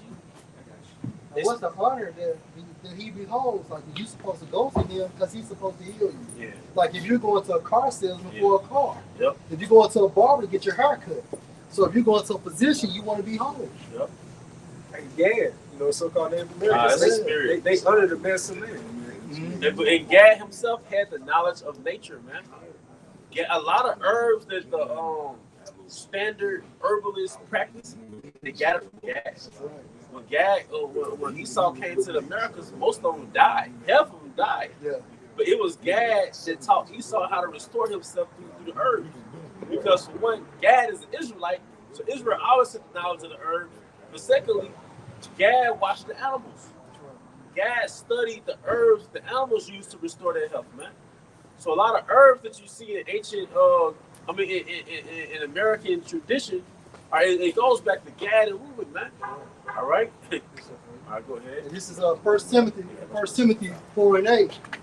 For bodily exercise profits little, but godliness is profitable unto all things, having promise of the life that now is and of that which is to come. And the reason why I brought that precept out, think about these old Jasons of porn. We talk about this all the time. Out there in New York doing calisthenics, they 60, they 50 years old, they 70, but they look good. Low body fat and things of that nature. So basically, exercise does wonders for the body, but it does nothing for the spirit. But at the same time frame, we need exercise for that mind, body, soul connection. Now, I'm just gonna say, exercising doesn't get us in the kingdom of heaven, but man, it's therapeutic, man. It's your spirit. Yeah, it's Jake always talking about anxiety. That's the new trending little disease now, for lack of better words. Anxiety, my anxiety. Yeah. Exercise, man. Right. Depression, anxiety, and then you combine that with herbs like St. John's wort, passion flower, kava. You combine that with like being in nature, exercising. Hey, Zaquan, when you think about Yahweh Shai in Isaiah, the 53rd chapter, it tells you that he was stricken with grief. When you look up that term stricken with grief in the Hebrew, it goes into depressed mood and anxiety. So Yahweh Shai had those symptoms as well. And then I also believe through the spirit, something bad is about to happen, and that's why people are having anxiety too. Yeah. I speak as a man, but something that global, we know through prophecy, it's going to be global atrocities about to happen, and I believe that's why people are always talking about anxiety now. But it's nothing but a spirit. When you think about emotions, there are nothing but spirits on you. Depressed mood, frustration, anxious behavior, all of that is nothing but spirits on you. That's why when these spirits get on you, you're supposed to rebuke them in the name of Yahweh. Sickness. Yes, sir. It's like when you do a video and you start prophesying, it's like them spirits leave you. Yeah. Well, Apostle DeBar said the only time you're good is when you're making a video. Because you're in deal or you're indulging in the truth. You know? It's a spiritual war. That's true, because every time you're doing your videos, you might be feeling fucked up. But at the moment you get into the spirit, you forget for a second. You know, or you're teaching, you know what I mean? The camp. I mean, it's all doing the work. You're doing the work. Apostle Tahar said, look, you're doing videos. You do your videos, you're doing the work. You know what I mean? You're doing the work. That's doing the work. It's just, because we teach it to the camera anyways. You know, to the congregation. Because they watching, you know, we got this, the unicorn. You know what I mean? We got the unicorn, man. The social media. Out here on the streets, them days are over. We ain't out here trying to fucking recruit folks from off the street no more. You know, like back in the days, you know, a crowd and Jake listening. Jake ain't listening, man. Or the elect. But we had a different mentality back then. But now, pretty much, if you have the elect, you're going to come in the truth. The days of, we used to be out there and you have a crowd of all phonies, all full of shit. That's right, brother. Oh, that's right. Teach. Praise. That's right. Where them niggas at now? You see what I mean? So now we pretty much teaching the camera. You know, we're teaching the camera. So like we could be here on the street corner, or we could be in a park like this. We did that up top. Teaching, that's the camp. You know what I mean? Realistically, when y'all do your videos and stuff, that's the camp.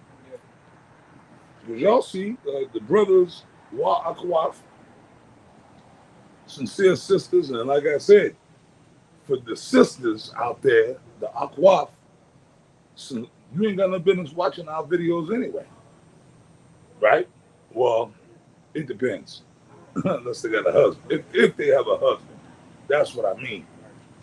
If you a sister and you ain't got no man, you know, you just have a sister that happen to see the vid, oh my goodness, and you feel compelled and you actually believe and you, whatever you sending tithe, whatever you doing, and you ain't got no man, then the advice I got for them is the best way we could put it, they will come on down by the camp and stand off to the side and, well, men are supposed to choose anyway.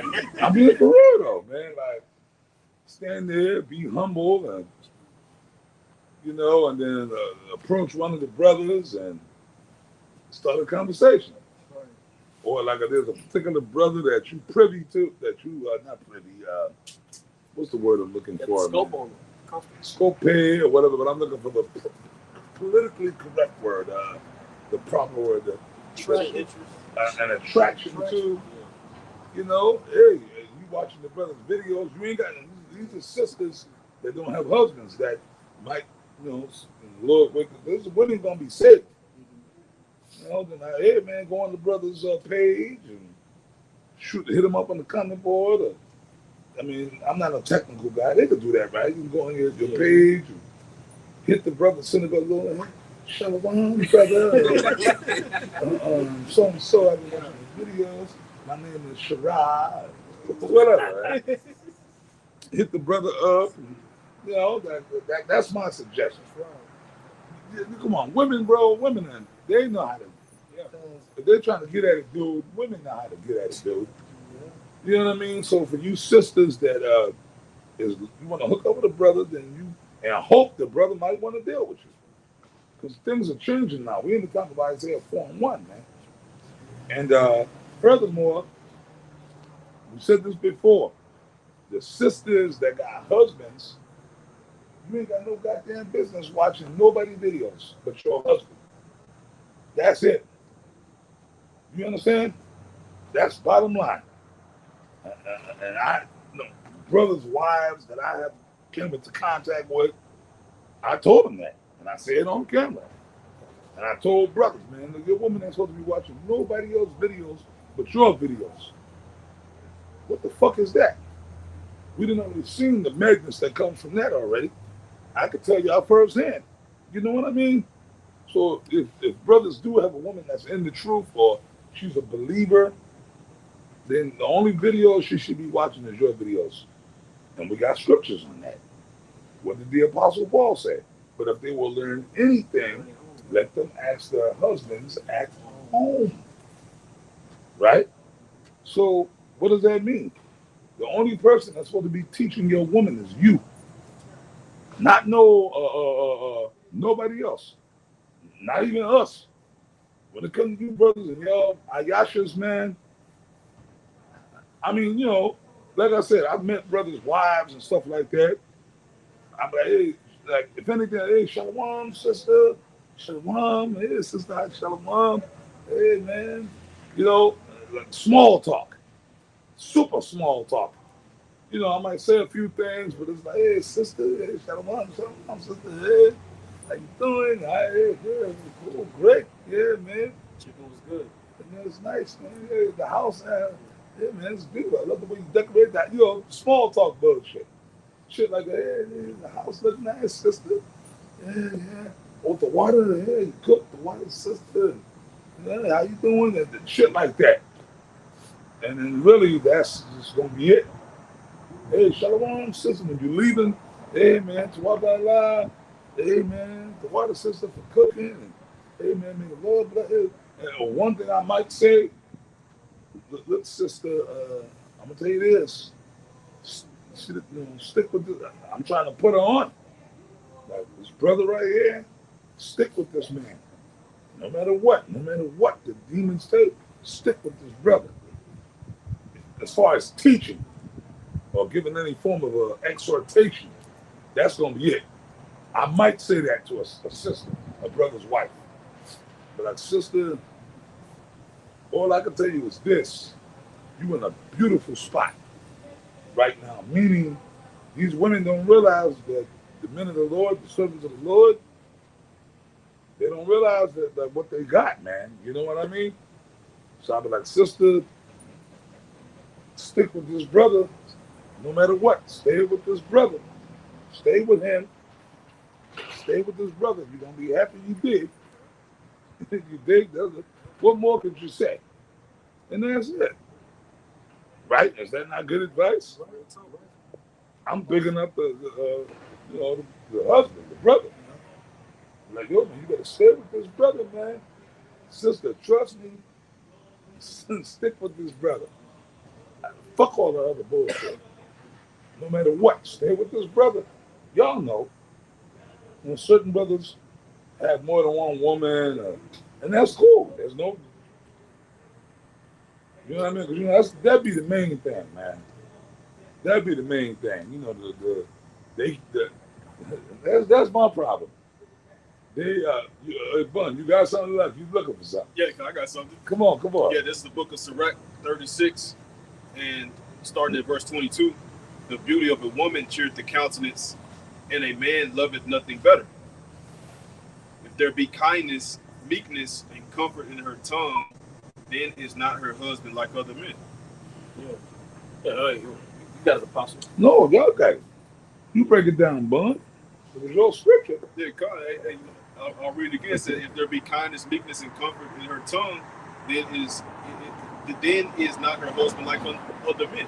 You know, because truth be told, you know what I'm saying, when a man getteth the wife or getteth the woman, you know, going into verse 24, it says he gaineth the possession. And then when a woman entreats you well, she reaps the benefits of it. Mm-hmm. When a woman rocks with you in this truth, she reaps all of the glory from Yahweh Shemshah and all that favor as well. You know, even through the good times, the bad times, the ups and the downs. You know, because ultimately what it's all about is like going back into it, says that is not her husband like other men. What does that mean? That means that he's different. And that's why we always go through the same thing. Like, man, something about you. You know, they can't always put their finger on it, but it's the spirit of the Lord. There's one too, then it does wonders for the countenance too. Yeah. Because your countenance is your facial expression. So if your spirit is good, you're gonna have a cheerful countenance because she's doing what she's supposed to be doing. You know what I'm saying? And because if you catching hell, you're gonna be down and you're gonna have these bad and crazy thoughts. But if she's doing her part, you can move better. You know, but at the same time frame, the Most High give us our balance. But think about this: we just had the perfect woman in hell. This should have been easy. You can go home and things of that nature, but the Most High has to give us that balance. Okay, this woman's gonna be fucked up because the more you in hell, the more you're begging for your house shot to return. Oh man. You know? If that made sense, man. No, that made perfect sense. That made perfect sense, man. Because me and young Elder Kazak there, we was talking about that earlier. We did a video. I don't know if I mentioned it in the video, but you know, brother, thoughts come in. You know how it be. Your brain sometimes frees up. Yeah, and I didn't get to really touch on that like I wanted to in the earlier lessons. But yeah, our women are gonna be fucked up. They're gonna be like that because of the fact that we're not in our kingdom. Look, I mean, I got a woman I'm dealing with. I know you brothers got women. Some of you, I mean, if you don't, I don't know your personal situations. I know, some brothers do, some brothers don't. A lot of brothers, I mean, we Jake, so Jake always gotta have a woman. You know what I mean? So I know most Jakes got a woman. You know what I'm saying? But I know certain brothers that don't have a woman. They just, like, they get some PY when they can, and here and there, whatever. Some brothers are in a family situation, have a woman, whatever. And, we broke the laws of the Most High, Yahweh Shai. So, that's a part of the curses. We still serving that out right up until Yahweh Shai get here. So, with that being said, I'm laying back on what you were trying to articulate. Basically, our women gonna act up, man. They're gonna act up, but then we just gotta learn how to maneuver around that. You know what I mean? Like if I want to case in point, you got the cameras here, right? The stands. Excuse me. If I want to walk right up to that sign, I can't do it without knocking the cameras down, right? I gotta, and then I can get to the sign. You dig? I can get to the sign. So that's just what it is. Our women gonna act up. She could be cool, but they gonna act up. I mean, if you love the woman, but you just gotta weigh it out in the spirit of Yahweh Shai. Okay, sometimes you gotta know when it's time to call it quits. Like if the bitch is way too toxic, then you gotta know when to walk away. But all these women are toxic because it's society, man. It's Babylon. So it's like, hey, man, okay, she got demons on her, but she's an asset. If a woman is an asset to you, and she's something cool. What's that scripture? If you be pleased to dwell with her, Apostle Paul said it, right? But know that you shall have tribulation in the flesh. That's in the scriptures. Everything go back to the scriptures, man. We live according to the scriptures. So that's that. So basically, that's what it is. But like as far as the woman thing goes, like the Apostle Paul told brothers back then, Paul speak as a man, right? Paul was always quoting Yahweh Shai, the scriptures, and Apostle Paul was telling brothers. He was telling brothers back then, Paul speak as a man, right? Certain things, right? And basically, like me personally, which this don't come from me. Apostle Tahar told me this years ago, right? Damn near 30 years ago. I'm never forget, we sitting in the car. He said, you know what, brother, you dealing with these women, you don't got to tell these women about the truth. These women these so-called women that we meet, and these chicks. I mean, whatever, man. Whether you're just popping them or it's like a so-called relationship. It's another funny word, relationship, right? But anyways, you want to like if you meet a chick, she don't know what you. It's really best just to not even. I'm just keep it real with you, brothers, man. You gotta be Clark Kent and Superman. And the only way that can be unveiled if she lives with you. Yeah. Then ultimately, you get exposed and things of that nature. But like you said, Apostle, you speak as a man because it's not the law, but at the same time frame, it's still of the spirit. In this kingdom. In this kingdom. In this kingdom. You know what I'm saying? But you're right. Because well, see, here's the thing. There's another thing for you brothers. Like my so-called woman I'm dealing with now, right? I be with her a lot, but I got my own place. I still keep my own spot. I'm not doing, we ain't doing that, soldier. You know what I mean? I got my own apartment in Fort Worth. She got her little house out there in Irving. I mean, I be there a lot, but then if she get on my nerves, I can roll. Or if she flip out, I'm like, okay. Always keep your own space. You can be with your woman, but you always keep your own shit. Apostle Tahan Gabar has said that for many years. And we practice that shit. You know what I mean? And remember Barry White said, what? Practice what you preach. Right? Barry White told you that. So, hey, man, I'm just telling you. But the real talk, because you gotta remain a man of mystery. When you tell a woman what you're all about, especially this truth, they'll use it against you. The elder, not Zagba, South Carolina, he been doing videos, right? And them videos make you mad. He been playing videos. Y'all been watching, right? I watched like 2 different ones he did. And it was some stupid airhead bitch. She compared, I don't know if she's Northern Kingdom or Southern Kingdom. She probably a bugged out Eve, whatever, but she looked like she could be, you can't really tell, she looked mixed up. She looked like Eve, but you know the video I'm talking about, right? Well, you dropped yesterday. Yeah, she looked like, she could pass for like a light skin or like a whatever. And you can see it in the bitch's eyes and she's talking, she's bugged the fuck out. But them demons be working through these women.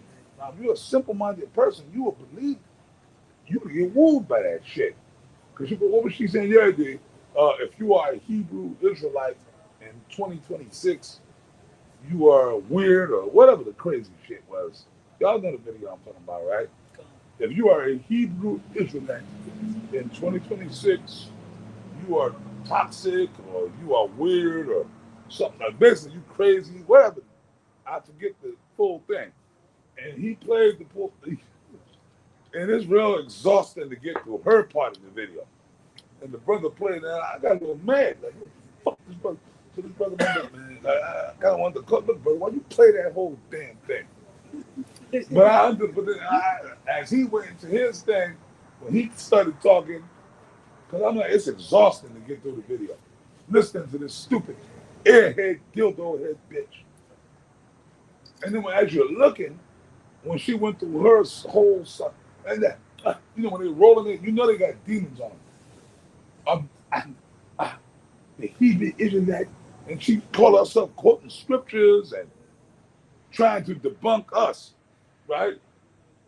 And then when my man Elder Menat Zakbai, when he started talking, he started bringing out the scriptures, right? He tore our whole shit apart, right? And then he said, you know what it is, man? You know what it is, man? He got that brother talk. This bitch, and when he said it, I said, oh shit. Because I was thinking the same thing. I said, I know what happened. In my mind, I was saying it, but then on the video, he said it. He said, this bitch right here, she she probably was dealing with a brother in the truth. And the brother probably, the shit, the relationship or whatever didn't work out. Maybe the brother cut her off or whatever. Like, she sounded like a slighted or scorned. Like maybe she was dealing with some brother. It could have been a brother in GMS. It could have been one of them dudes, one of them other. She was dealing with some Israelite dude who was in one of these camps or whatever. And shit went south. So she asked her, she bugged her. So now, see, the Hebrew Israelites. So now they want to become scoffers. That's what it is. Y'all dig it?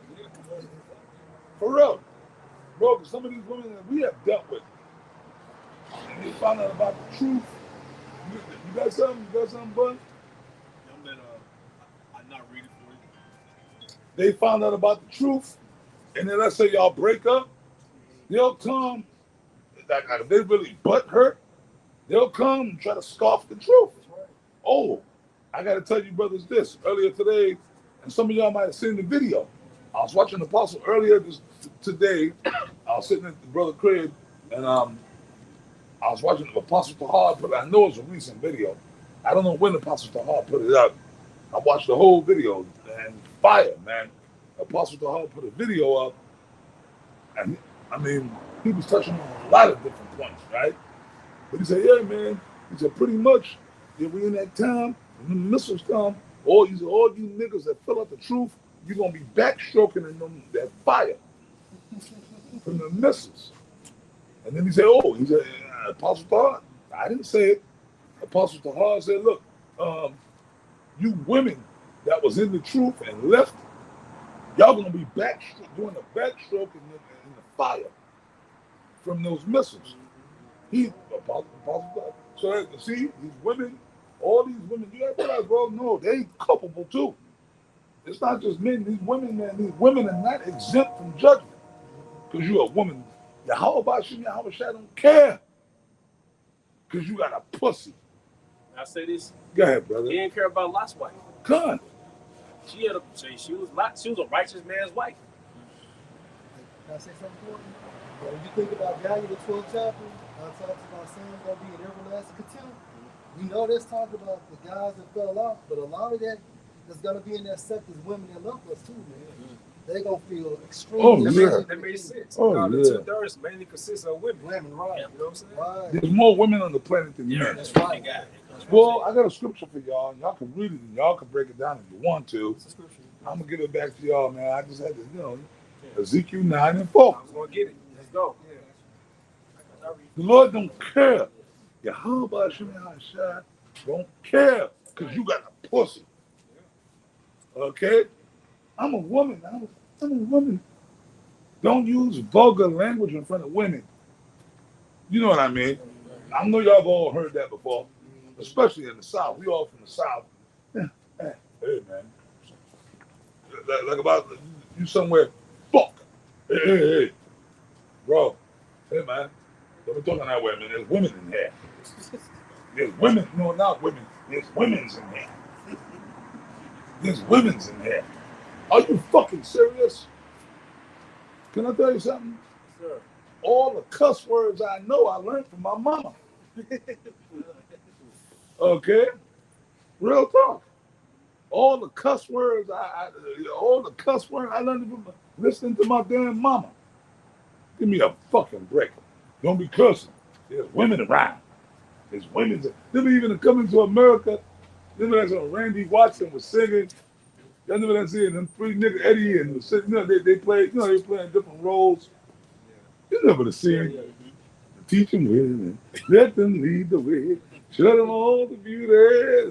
Randy Watson was singing, and the three niggas, the barbers, they're sitting there. The Eddie and they started. Them three niggas started cussing each other. The old niggas, the old barber niggas, and then they got into it. They were the fuck. And then one of them niggas said, calm down. It's women's in here. And even Eddie, the old nigga, Eddie was like, I don't give a fuck. Nobody give me nothing. But that's true, right? That's true. That's some real shit. Yeah, man. That's one thing I like about Eddie, man. He bring out the truth in the movie. Yeah. It's women's up in here. Eddie, I don't give a fuck. Wasn't about to give me nothing. Like you say, I don't give a fuck. Women. There's women's in here. See, but that's that whole thing of America. Because you got that slit. You were exempt from judgment. Well, when the flood came, did women die in the flood? That's right. No, the Lord was like, oh, nah. Well, look, Noah, you got to try to get all the women up in the ark too, right? The women. Women are expendable, man. Men are not expendable. Women are expendable. You men are valuable. Why? Because you carry the seed. Women can't bring back a nation. The Lord, there's plenty of women. You dig? I mean, don't get me wrong. I'm not saying. I'm not advocating. I'm not advocating in this circle right here of ours for brothers to go and treat your woman like shit. Your woman. That's what I'm talking about. Your woman. I'm not advocating for you. Like, y'all to go home tonight. Fuck you, bitch. You know what I'm saying? I know you don't do that. You do that, you got demons on you. You know what I mean? You be cool. If your woman is cool with you, you be cool with her. You dig? That's it. If she cool with you, you be cool with her, man. If you happy with your woman, then deal with your woman.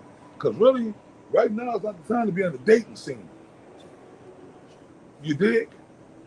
The scripture said, whoa. What's that scripture? Be not a lion in our own home. So if you got a woman and your chick is cool, man, then you be cool with her. That's it, man. You go home, man. Hey, shit, man. Just be cool. Don't create problems where there's nothing there. Women are gonna be women, bro. They're gonna be Satan, but that's why you gotta always Navigate. stay moving. You know, when your woman start acting, you see the demons on the eye, man. You go over here for a couple of days or a couple of hours. Or, you know, absence makes the heart grow fonder. You mentioned earlier, you know, the brotherhood. You know what I'm saying? Like we're each other's escape. You know what I'm saying? Like get away from a little bit around the brothers. Well, yeah, we talked about this earlier. Hey, man, you know, like I said, you in the crib and your woman, you can see the demons on her, and you know, just be like, oh, all right, well, look, listen, look, baby, I'm gonna step out for a hot second. Put your jacket on, go out in your car, your truck, and you'll holler at a brother. Call one of the brothers. Hey, Shalom, Molly, what's up? What you doing, man? You know, you call one brother don't answer. You just call brothers. But hey, Shalom, Molly, hey, what's up, man? What you doing, man? Hey, nothing, bro. I'm just sitting there chilling, watching the game, or I'm sitting there just doing videos, about to do a video. Hey, look, bro, yeah, man, look, and you know, our brothers, we know, we already be knowing. You be like, yeah, bro, hey, brother, I just kind of need to get out the house for a hot second, man. This bitch got Satan on her, man. I just need to get out the house. I ain't trying to go upside her fucking head. And you know damn well the brother gonna tell, hey, brother, come through, swing through, roll up. You know what I'm saying? Go kick it with a brother for a while, for a couple of hours. You get there and you want to give it a brother, rejuvenate. You know, let the tension calm down, the demon. You know what I mean? You kick it at a brother house, man.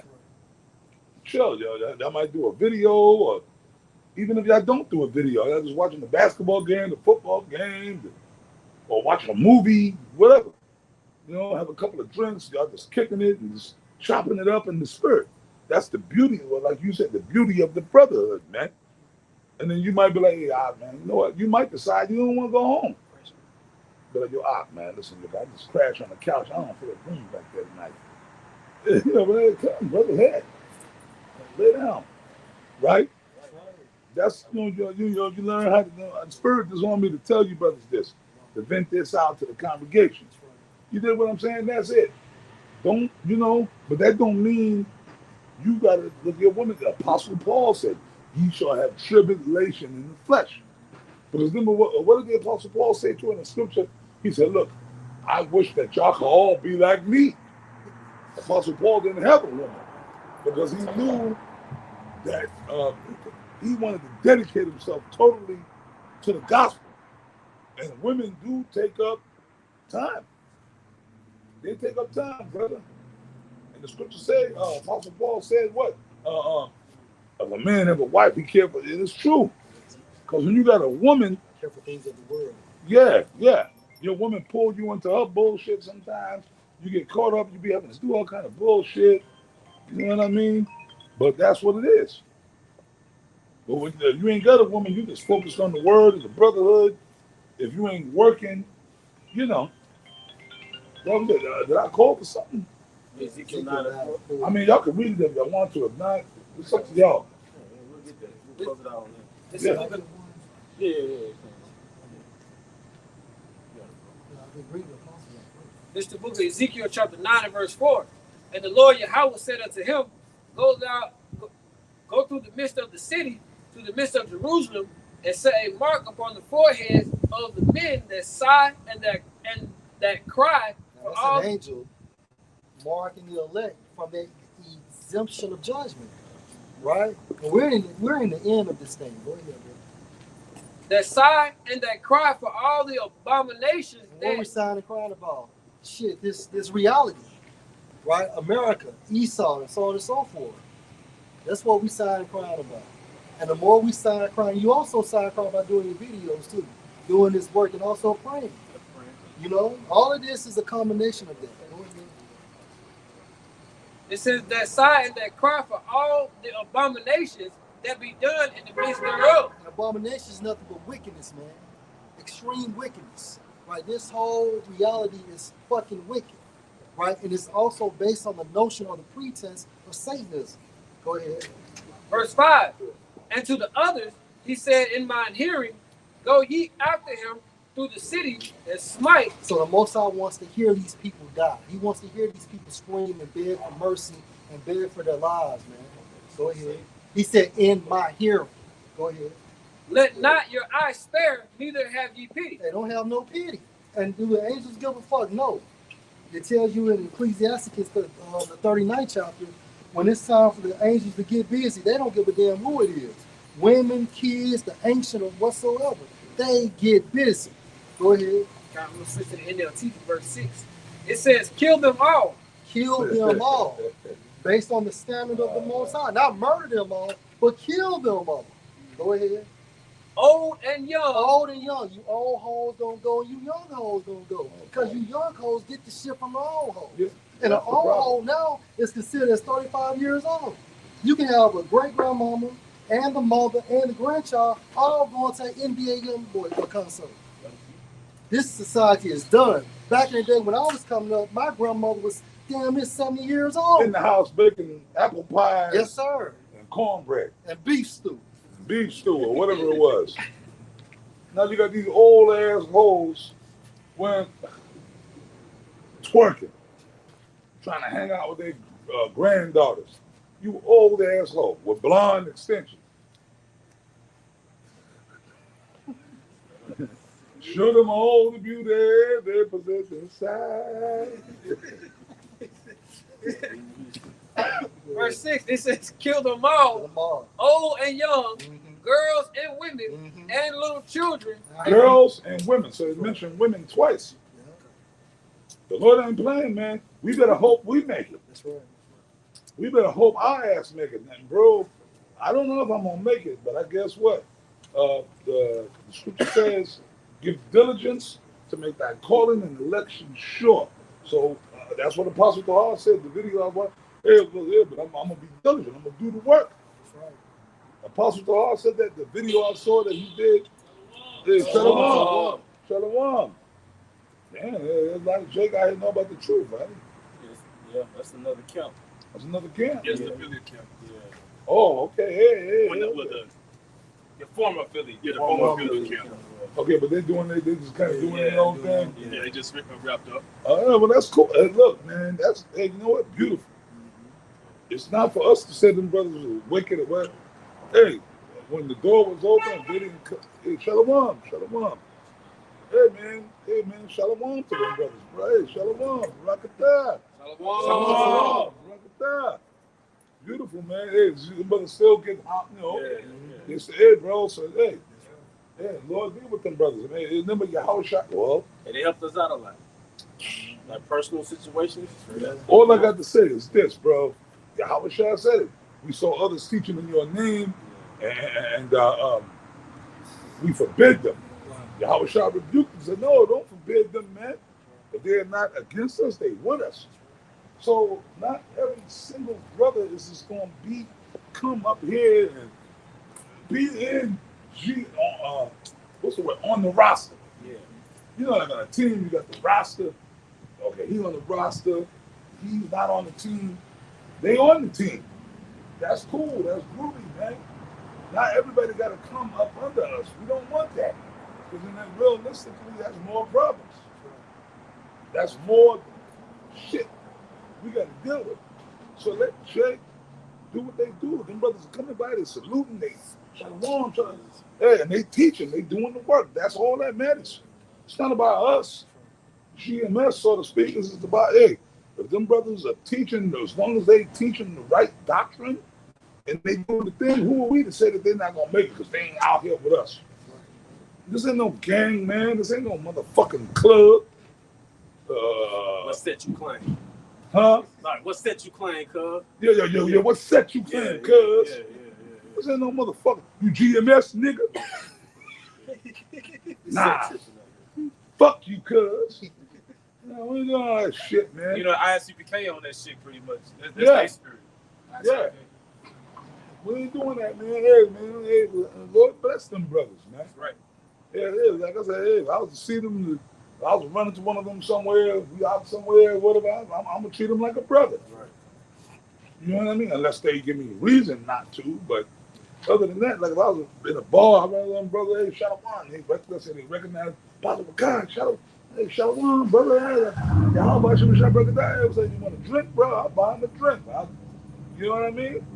I'm gonna treat them like a brother because they doing the work. You know, and y'all see that they show y'all respect, man. They showing you, brother, they pass them a thing, hey, Shalom. Hey, they see them like brothers. You know, the spirit will decipher the rest. Shit, we got guys in GMS that ain't right. We got spies amongst us, man. You know that? Yeah, but you know what? The spies gonna get vented out, man. I feel sorry for them. Because you gotta be the most stupidest motherfucker on the planet to be a spy. Like you spying out, you're like, yo, the white man gonna lose. Esau gonna lose, man. You can see this society is done. It's done. It's split. Remember the Roman Empire split? The ancient Roman Empire was the Eastern and the Western Roman Empire. And after that, Rome just fell as a kingdom. And that was that. This place is divided. What did the scripture say? A kingdom divided amongst itself shall not stand. This place is done, man. So basically, we ain't got, I don't know whose camera this is, but it's totally, yeah. Better die. Oh, okay, yeah, I figured that. You know, I try to, I play the camera, man. I try to keep an eye on the cameras. Okay, yeah. But that's all I got to say. Y'all can finish the scripture, man. This is back at Ezekiel 9:4. It says, "But come not near any man upon whom is the mark, and begin at my sanctuary." Then they began at the false ancient prophets, man, they're gonna get judgment first. Why? Because more stripes, you will receive more stripes because you knew better. You know, and that's how it works. Those that know better holds the most responsibility. Go ahead, bro. It says, "Then they began at the ancient men which were before the house." There you go. You have something else to say? Oh, well, no, y'all know you got to break that part down, bro. Go ahead, You can't just ride over there. Y'all got to break that down. It says, Go ahead, bro. I'm sorry. It says, "But come not near any man upon whom is the mark." What's the mark? So, man, you brothers got to get all the meat off the bone. When you break these scriptures down, man, I learned this from High Priest Ariah and Apostle Tahar, man, back in the when you breaking these scriptures down, you can't just ride over shit. You gotta pull all the meat off the bone.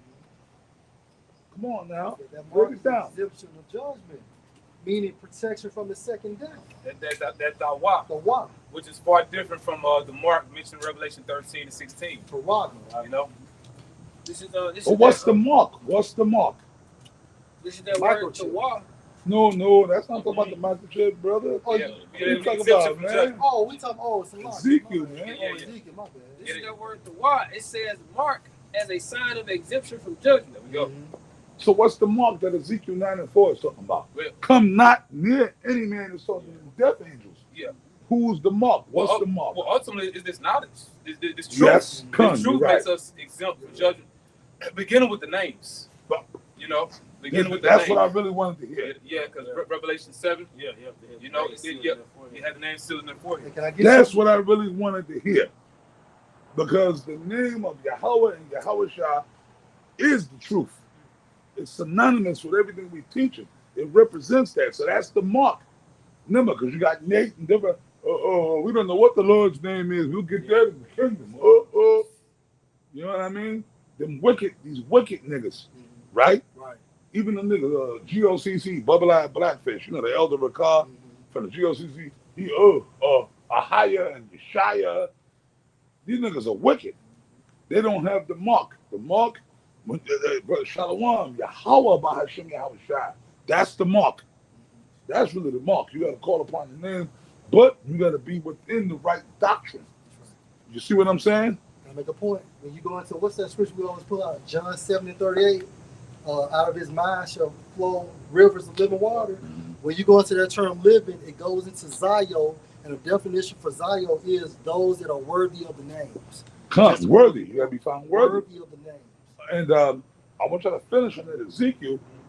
And it said, in the beginning of my sanctuary, and that I began at the ancient man, which was before the house. Break that down thoroughly. Can somebody break that down thoroughly? I mean, I can do it, but I want y'all to do it. I want to see if y'all It says, got it, man. and begin at my sanctuary. Then they began at the ancient men. Stop. What's the sanctuary of the Lord? Boys in the circumcision. The Israelites that in the truth. Israelites that are in the truth. That's right here. We are in the sanctuary of the Lord. You dig, brothers? We were talking about that earlier because these niggas out here in the world, these two, like, hey man, they're dangerous. They're dangerous. Yeah. But amongst the brotherhood, you feel safe. So when that judgment comes, before Pookie and Ray Ray get it, hey, the Lord gonna start amongst us, man. So-called brothers that know that they're Israelites, that claim to be men of the Lord. You see? Right? People like Nate, people like General Yohana, all the niggas y'all know. Oh, Genesis, you know, the dildo crew. Y'all know about that, right?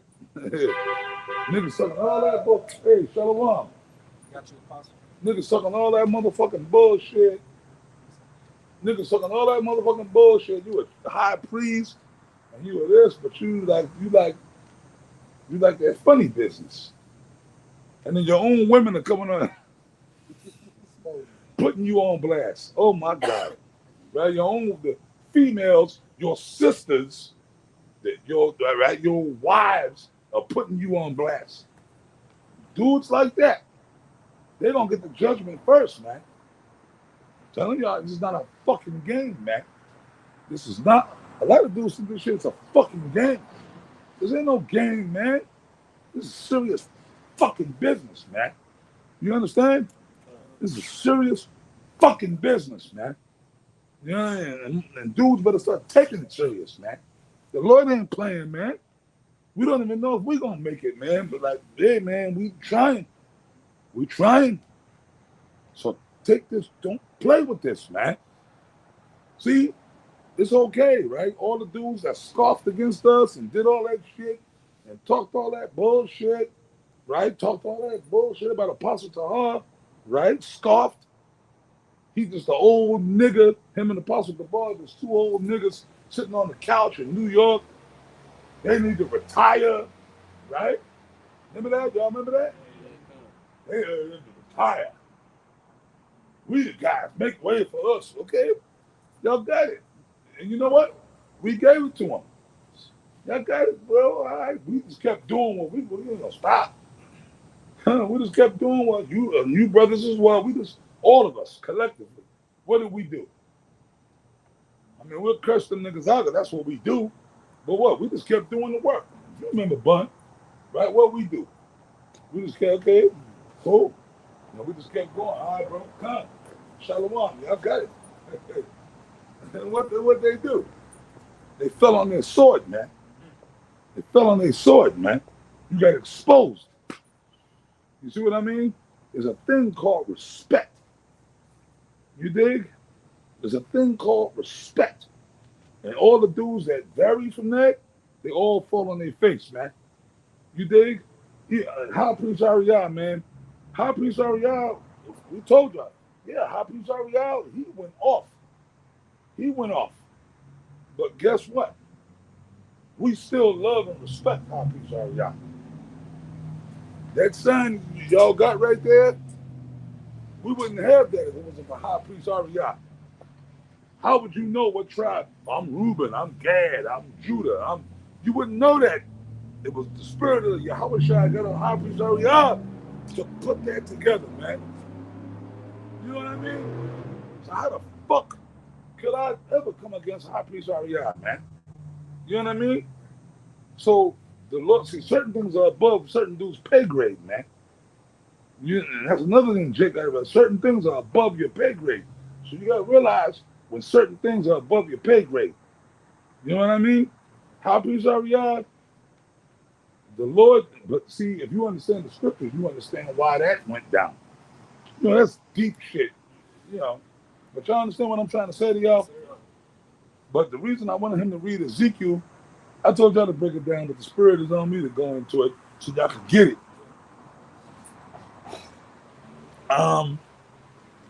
The Lord said, begin in my sanctuary and begin at the ancient men. So the ancient men represents dudes that know the truth, that's going off and being wicked as hell. You understand? That you got something, brother? Well, I got the Strong's Concordance. Come on, please. Go look a shot. That's the Strong's GH2205 Zaquan. The word ancient goes back to Zaquan.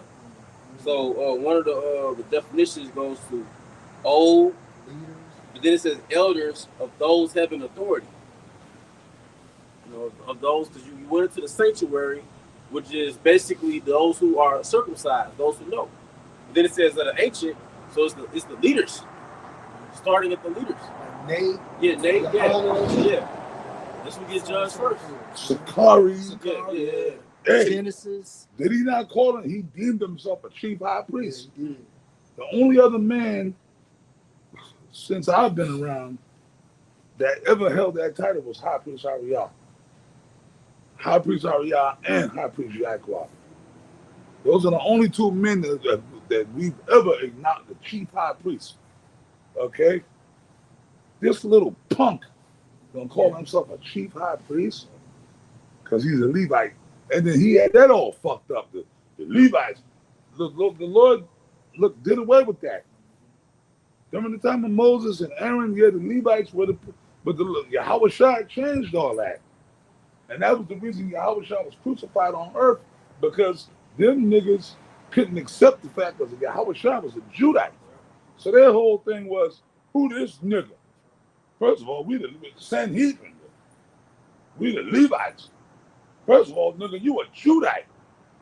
You ain't got no say. You know what I mean? The old order of Moses and Aaron. But let's keep it real. That was done away with. You know? Hey, that's the reason why the veil split after the crucifixion. Then all 12 tribes had access to this knowledge, man. You know? That's right. Yeah, I'm glad you said. That's why the split. Yeah, the veil split. That was symbolic of the Lord was doing away with that old order, and this is the Yahweh Shai. He's the new. Realistically, Yahweh Shai is the chief high priest. That's right. But them niggas didn't want to accept it, and they still don't want to accept it to this day. You understand, brother? Hey, the body dies, the spirit never dies. Things change. The Lord shuffles things around. We was all back there, all these wicked. We were all, it's us back here playing out the same role. That's why I said I wanted to learn how to play chess. Because I don't know how to play chess, but I want to learn. I can play the hell out of some checkers, but I can't play chess. But chess, basically, all of us here, we're just pawns in the chess game. And the Heavenly Father, Yahweh Shai is they're the chess masters. It's all one big game of chess. Okay? You dig? I mean, that's real talk. See? The Lord do what he want to do when he want to do it and how he want to do it. Y'all understand that, right? So all we can do, brothers, is pray to Yahweh Bashim Yahweh Shai. Just keep praying. Keep your medicine strong. Keep your medicine strong. pray to the Lord all the time, every day. When you wake up in the morning, pray, just pray to the Lord that you be found worthy, man. You dig? That's all the Spirit of the Lord. You know, that's it, man. That's all I got to say. Well, look, we're gonna ready to close it out. Yeah, something you like to hold us. Yeah. I got two real quick. This is Hebrews 3:1. Wherefore, holy brethren, partakers of the heavenly calling, consider the apostle and high priest of our profession, Mashiach Yahushua. So Yahushua is the high priest. Why do we know that? Because he's right next to the Most High. He sits in the Holy of Holies. That's right. So Yahushua is that high priest. He actually died for Israel. That's right. I mean, you know, as great as Aaron was, and you know, and that you know, that lineage of high priest that would come from him, none of them died for Israel. That's like, right. you know, you go into the ephod and you got the 12 tribes, you know, the Lord actually bore us on his chest. He literally took the hit for the whole nation. Wow. So, you know, for all 12 tribes. Like the ephod. Like the ephod. Yeah. And see, that was foreshadowed in the Old Testament when King David ate of the showbread. That was foreshadowed what all 12 tribes be partaking of kings, you know. High priest. I got one more. This is for Sakari. Ecclesiasticus 11:20. Be steadfast in your covenant. So when you come into this truth, you make it oath to Yahweh Shem Shai. And be conversant. Conversant means what? To be occupied in it. Hey, therein and wax old in your work. So we supposed to die in this thing. Not retired. Right. Oh, y'all old now. Y'all got to retire. And we on active duty until Yahweh Shai comes There's back. no retirement. There's no retirement. Like, yeah, see that nigga, he was going into a law because they were, you know, when you read this, see if you know the scriptures, which them niggas studied the scriptures, but they didn't understand them. You can read something but not understand what you're reading, if that makes sense. They read it right, because that nigga Alizé, I call him Alizé. I know what I'm talking about, right? I ain't even gonna give him the respect of calling him his so-called real name. That punk, that bitch, that little hoe, right? He according to the law, that is in the law. If you read it, it's in there. The priest, it's starting to drizzle a little. The priest did they did retire. Like there was a point where you had the priests, and when they got to a certain age, they would retire, and their sons took over. You know, that was in the law. It was the priests. They got old. You know, they got a little older, so it was time. But remember, their sons were being raised. There was an order of the Levites, the priesthood, the holy priesthood. So their sons would come up. You know, you had a son. Your son was already being trained in the priesthood. You retired, then your son or your nephew or your grandson, they became the new, and it went on and on down the that's how it went down the generations. You understand what I'm saying? But that order was that order was done away with. What the scripture said, we shall be a nation of kings and priests. A nation of kings and priests. A nation. Yahweh Shai is the high priest. So that was set up at that time, we have to have order. The Lord set that up. He set up that order. Moses was a Levite, and Aaron was Levite. So the Lord was dealing with Moses and Aaron at that time. So, like, the Lord set it up through Levi. Yeah. But there had to be order so that everything, Israel could know the laws and writing, and everything could be established, man. You understand? Like the count, lamb back apostle. It was a foreshadowing of things to come. I remember when we came out of Egypt, and the Lord was saying, sanctify unto me the firstborn. And then it got to a point to where, you know, after he said sanctify the firstborn, then he took a tribe unto himself that was going to, you know, serve him as priest, and it'll be Levi. But, you know, fast forward to the New Testament, how Shaul was saying the Lord did that with his son. You know, he sanctified him to him, you know, the firstborn, man. You know what I'm saying? To bring us back. So no, that's it. That's it. Yeah, that's the that was set up for that time. It is. You know what I mean? But then the Lord, now the Bible says, now niggas will say scoffers, but wait a minute, y'all contradicting yourself. Don't the Bible say, I'm the Lord your power, I change not?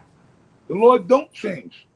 It's just you gotta be sophisticated enough, spiritually sophisticated enough to understand the scriptures. Nothing really changed. It's just, remember Yahweh Shai said this when he was talking to that bitch at the well. Apostle Tahar went into that in the video I saw today. He said, "Hey man, this was that John 4, the 4th chapter, right?" And he said, "Look, this the water that I'm bringing is a well springing up into everlasting life. A well. Water flows. Even Bruce Lee said that. But water can flow or it can crash. Be water, my friend. Water is ever moving. Water is like, right, it ripples, you know what I mean? So this truth is water. Yahweh Shai told us. So it's not changing, it's just this truth is evolving. It's an evolutionary, spiritually evolutionary thing. So like back, and you brothers got to realize something. Okay, y'all look at us, right? The apostles, so to speak, the bishops. When we came in, things was different. The world was different. The world was a different place back then. It was a whole different, you know what I mean? It wasn't like how it is now. So we had our teachers, our elders, what y'all know about, which is y'all elders and y'all teachers too, right? If y'all are fruit, those are your elders too. King Mansha, well, no, so let's start from the top. High Priest Abba Bivens, King Mansha, High Priest Ariah, High Priest Yaquab, right? They taught us, they gave us what they had. At that, the Lord, hey man, as great as those men are, and I still love all those men to this day. Okay? I still miss those men. I still miss them. I miss the shit out those men, man. But the Lord didn't give them everything. He gave them a portion because the Lord deals with other men. So they gave us the best of what they had, what the Lord gave them. And we took it and we ran with it. And then, through the Spirit, different things evolved. You understand? Like the Cornelius thing, right? The Cornelius thing. We were taught Cornelius was an Edomite, but then through the Spirit of Yahweh Shai, the Lord put the Spirit on Apostle Gabar. It was Apostle Gabar that the Spirit really came on to. Because we read in the scriptures like, wait a minute, man, it's not adding up. Esau can't be saved, And then he brought it to Apostle, but Apostle Tahar was already in the Spirit pondering on it, and then that's how that whole thing came to be. Because there's no way that Cornelius could be an Edomite.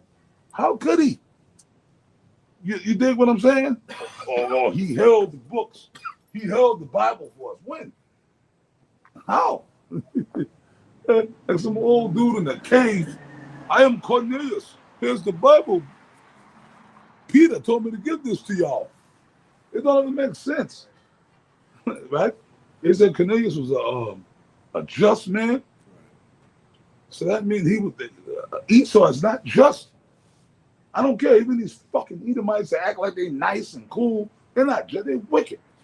You an Edomite. You can't be, the Lord will put the Spirit on Esau to be cool with you. You know what the scriptures say. The Lord will entreat thy enemy to treat thee well. You'll meet some cool Edomites and they'll be cool, but they're still Edomites. You still got to watch them. You know what I mean? And these other nations. They'll be cool with you, man. You got to watch these son of bitches. Got to watch them. They go to how when a man's ways please the Yahweh Shai, he maketh even his enemies be at peace with him. That's the scripture I wanted. That's it. So you brothers, you don't got to be walking around railing on Edomites. We did that already. That's what I'm saying. You got to come to a level in your mind. You brothers got to use high wisdom. We got to be chameleons in this motherfucker. Going back to what you said earlier, we got to learn how to be more elusive. Con. Con. You brothers, man, look, man, I'm telling this to the young brothers in the camp. Esau's the devil. Yes, he is. Esau's not going to be saved. Don't listen to Genesis. Don't listen to them. Okay, look, man, but You walk around, don't be like these stupid niggas in the world. You don't walk around just cursing white people out. Nah, dude. You walk around, man, I tip my ass. How you doing, sir? Yes, sir. How you doing? I'll smile. I'll sit there, have a drink with an Edomite. I'll be cool with them because you never know. The Lord could use that Edomite to help you. And it's happened. I'm talking from experience. Y'all don't got to walk around and be like, fuck you, cracker. You fucking cracker. That's not wisdom, man. That's just a belligerent, stupid, low IQ, low vibrational nigga. Yeah, when you speak about that earlier too, like the nigga want to be in that spirit. Your Eve. All the Yeah, way. like, All the way. All the way. But y'all got it, man. I didn't talk to Mel, man. It's a spirit. You know, we needed it. We're gonna, we're gonna close it out. Go on, man. Go on, Elder. All right. Well, look, we're gonna face the east. And with that, we hope brothers and sisters were edified. Once again, we want to give our honor and glory to Yahweh Ba'ashem Yahushua Ba'ashem Kadosh. We want to give double honors to our elder apostles and elder bishops, great millstone we well. Peace and blessings up the abundance to the house of David the elect. Baba, Shalom. Yeah, man. I watch you brothers on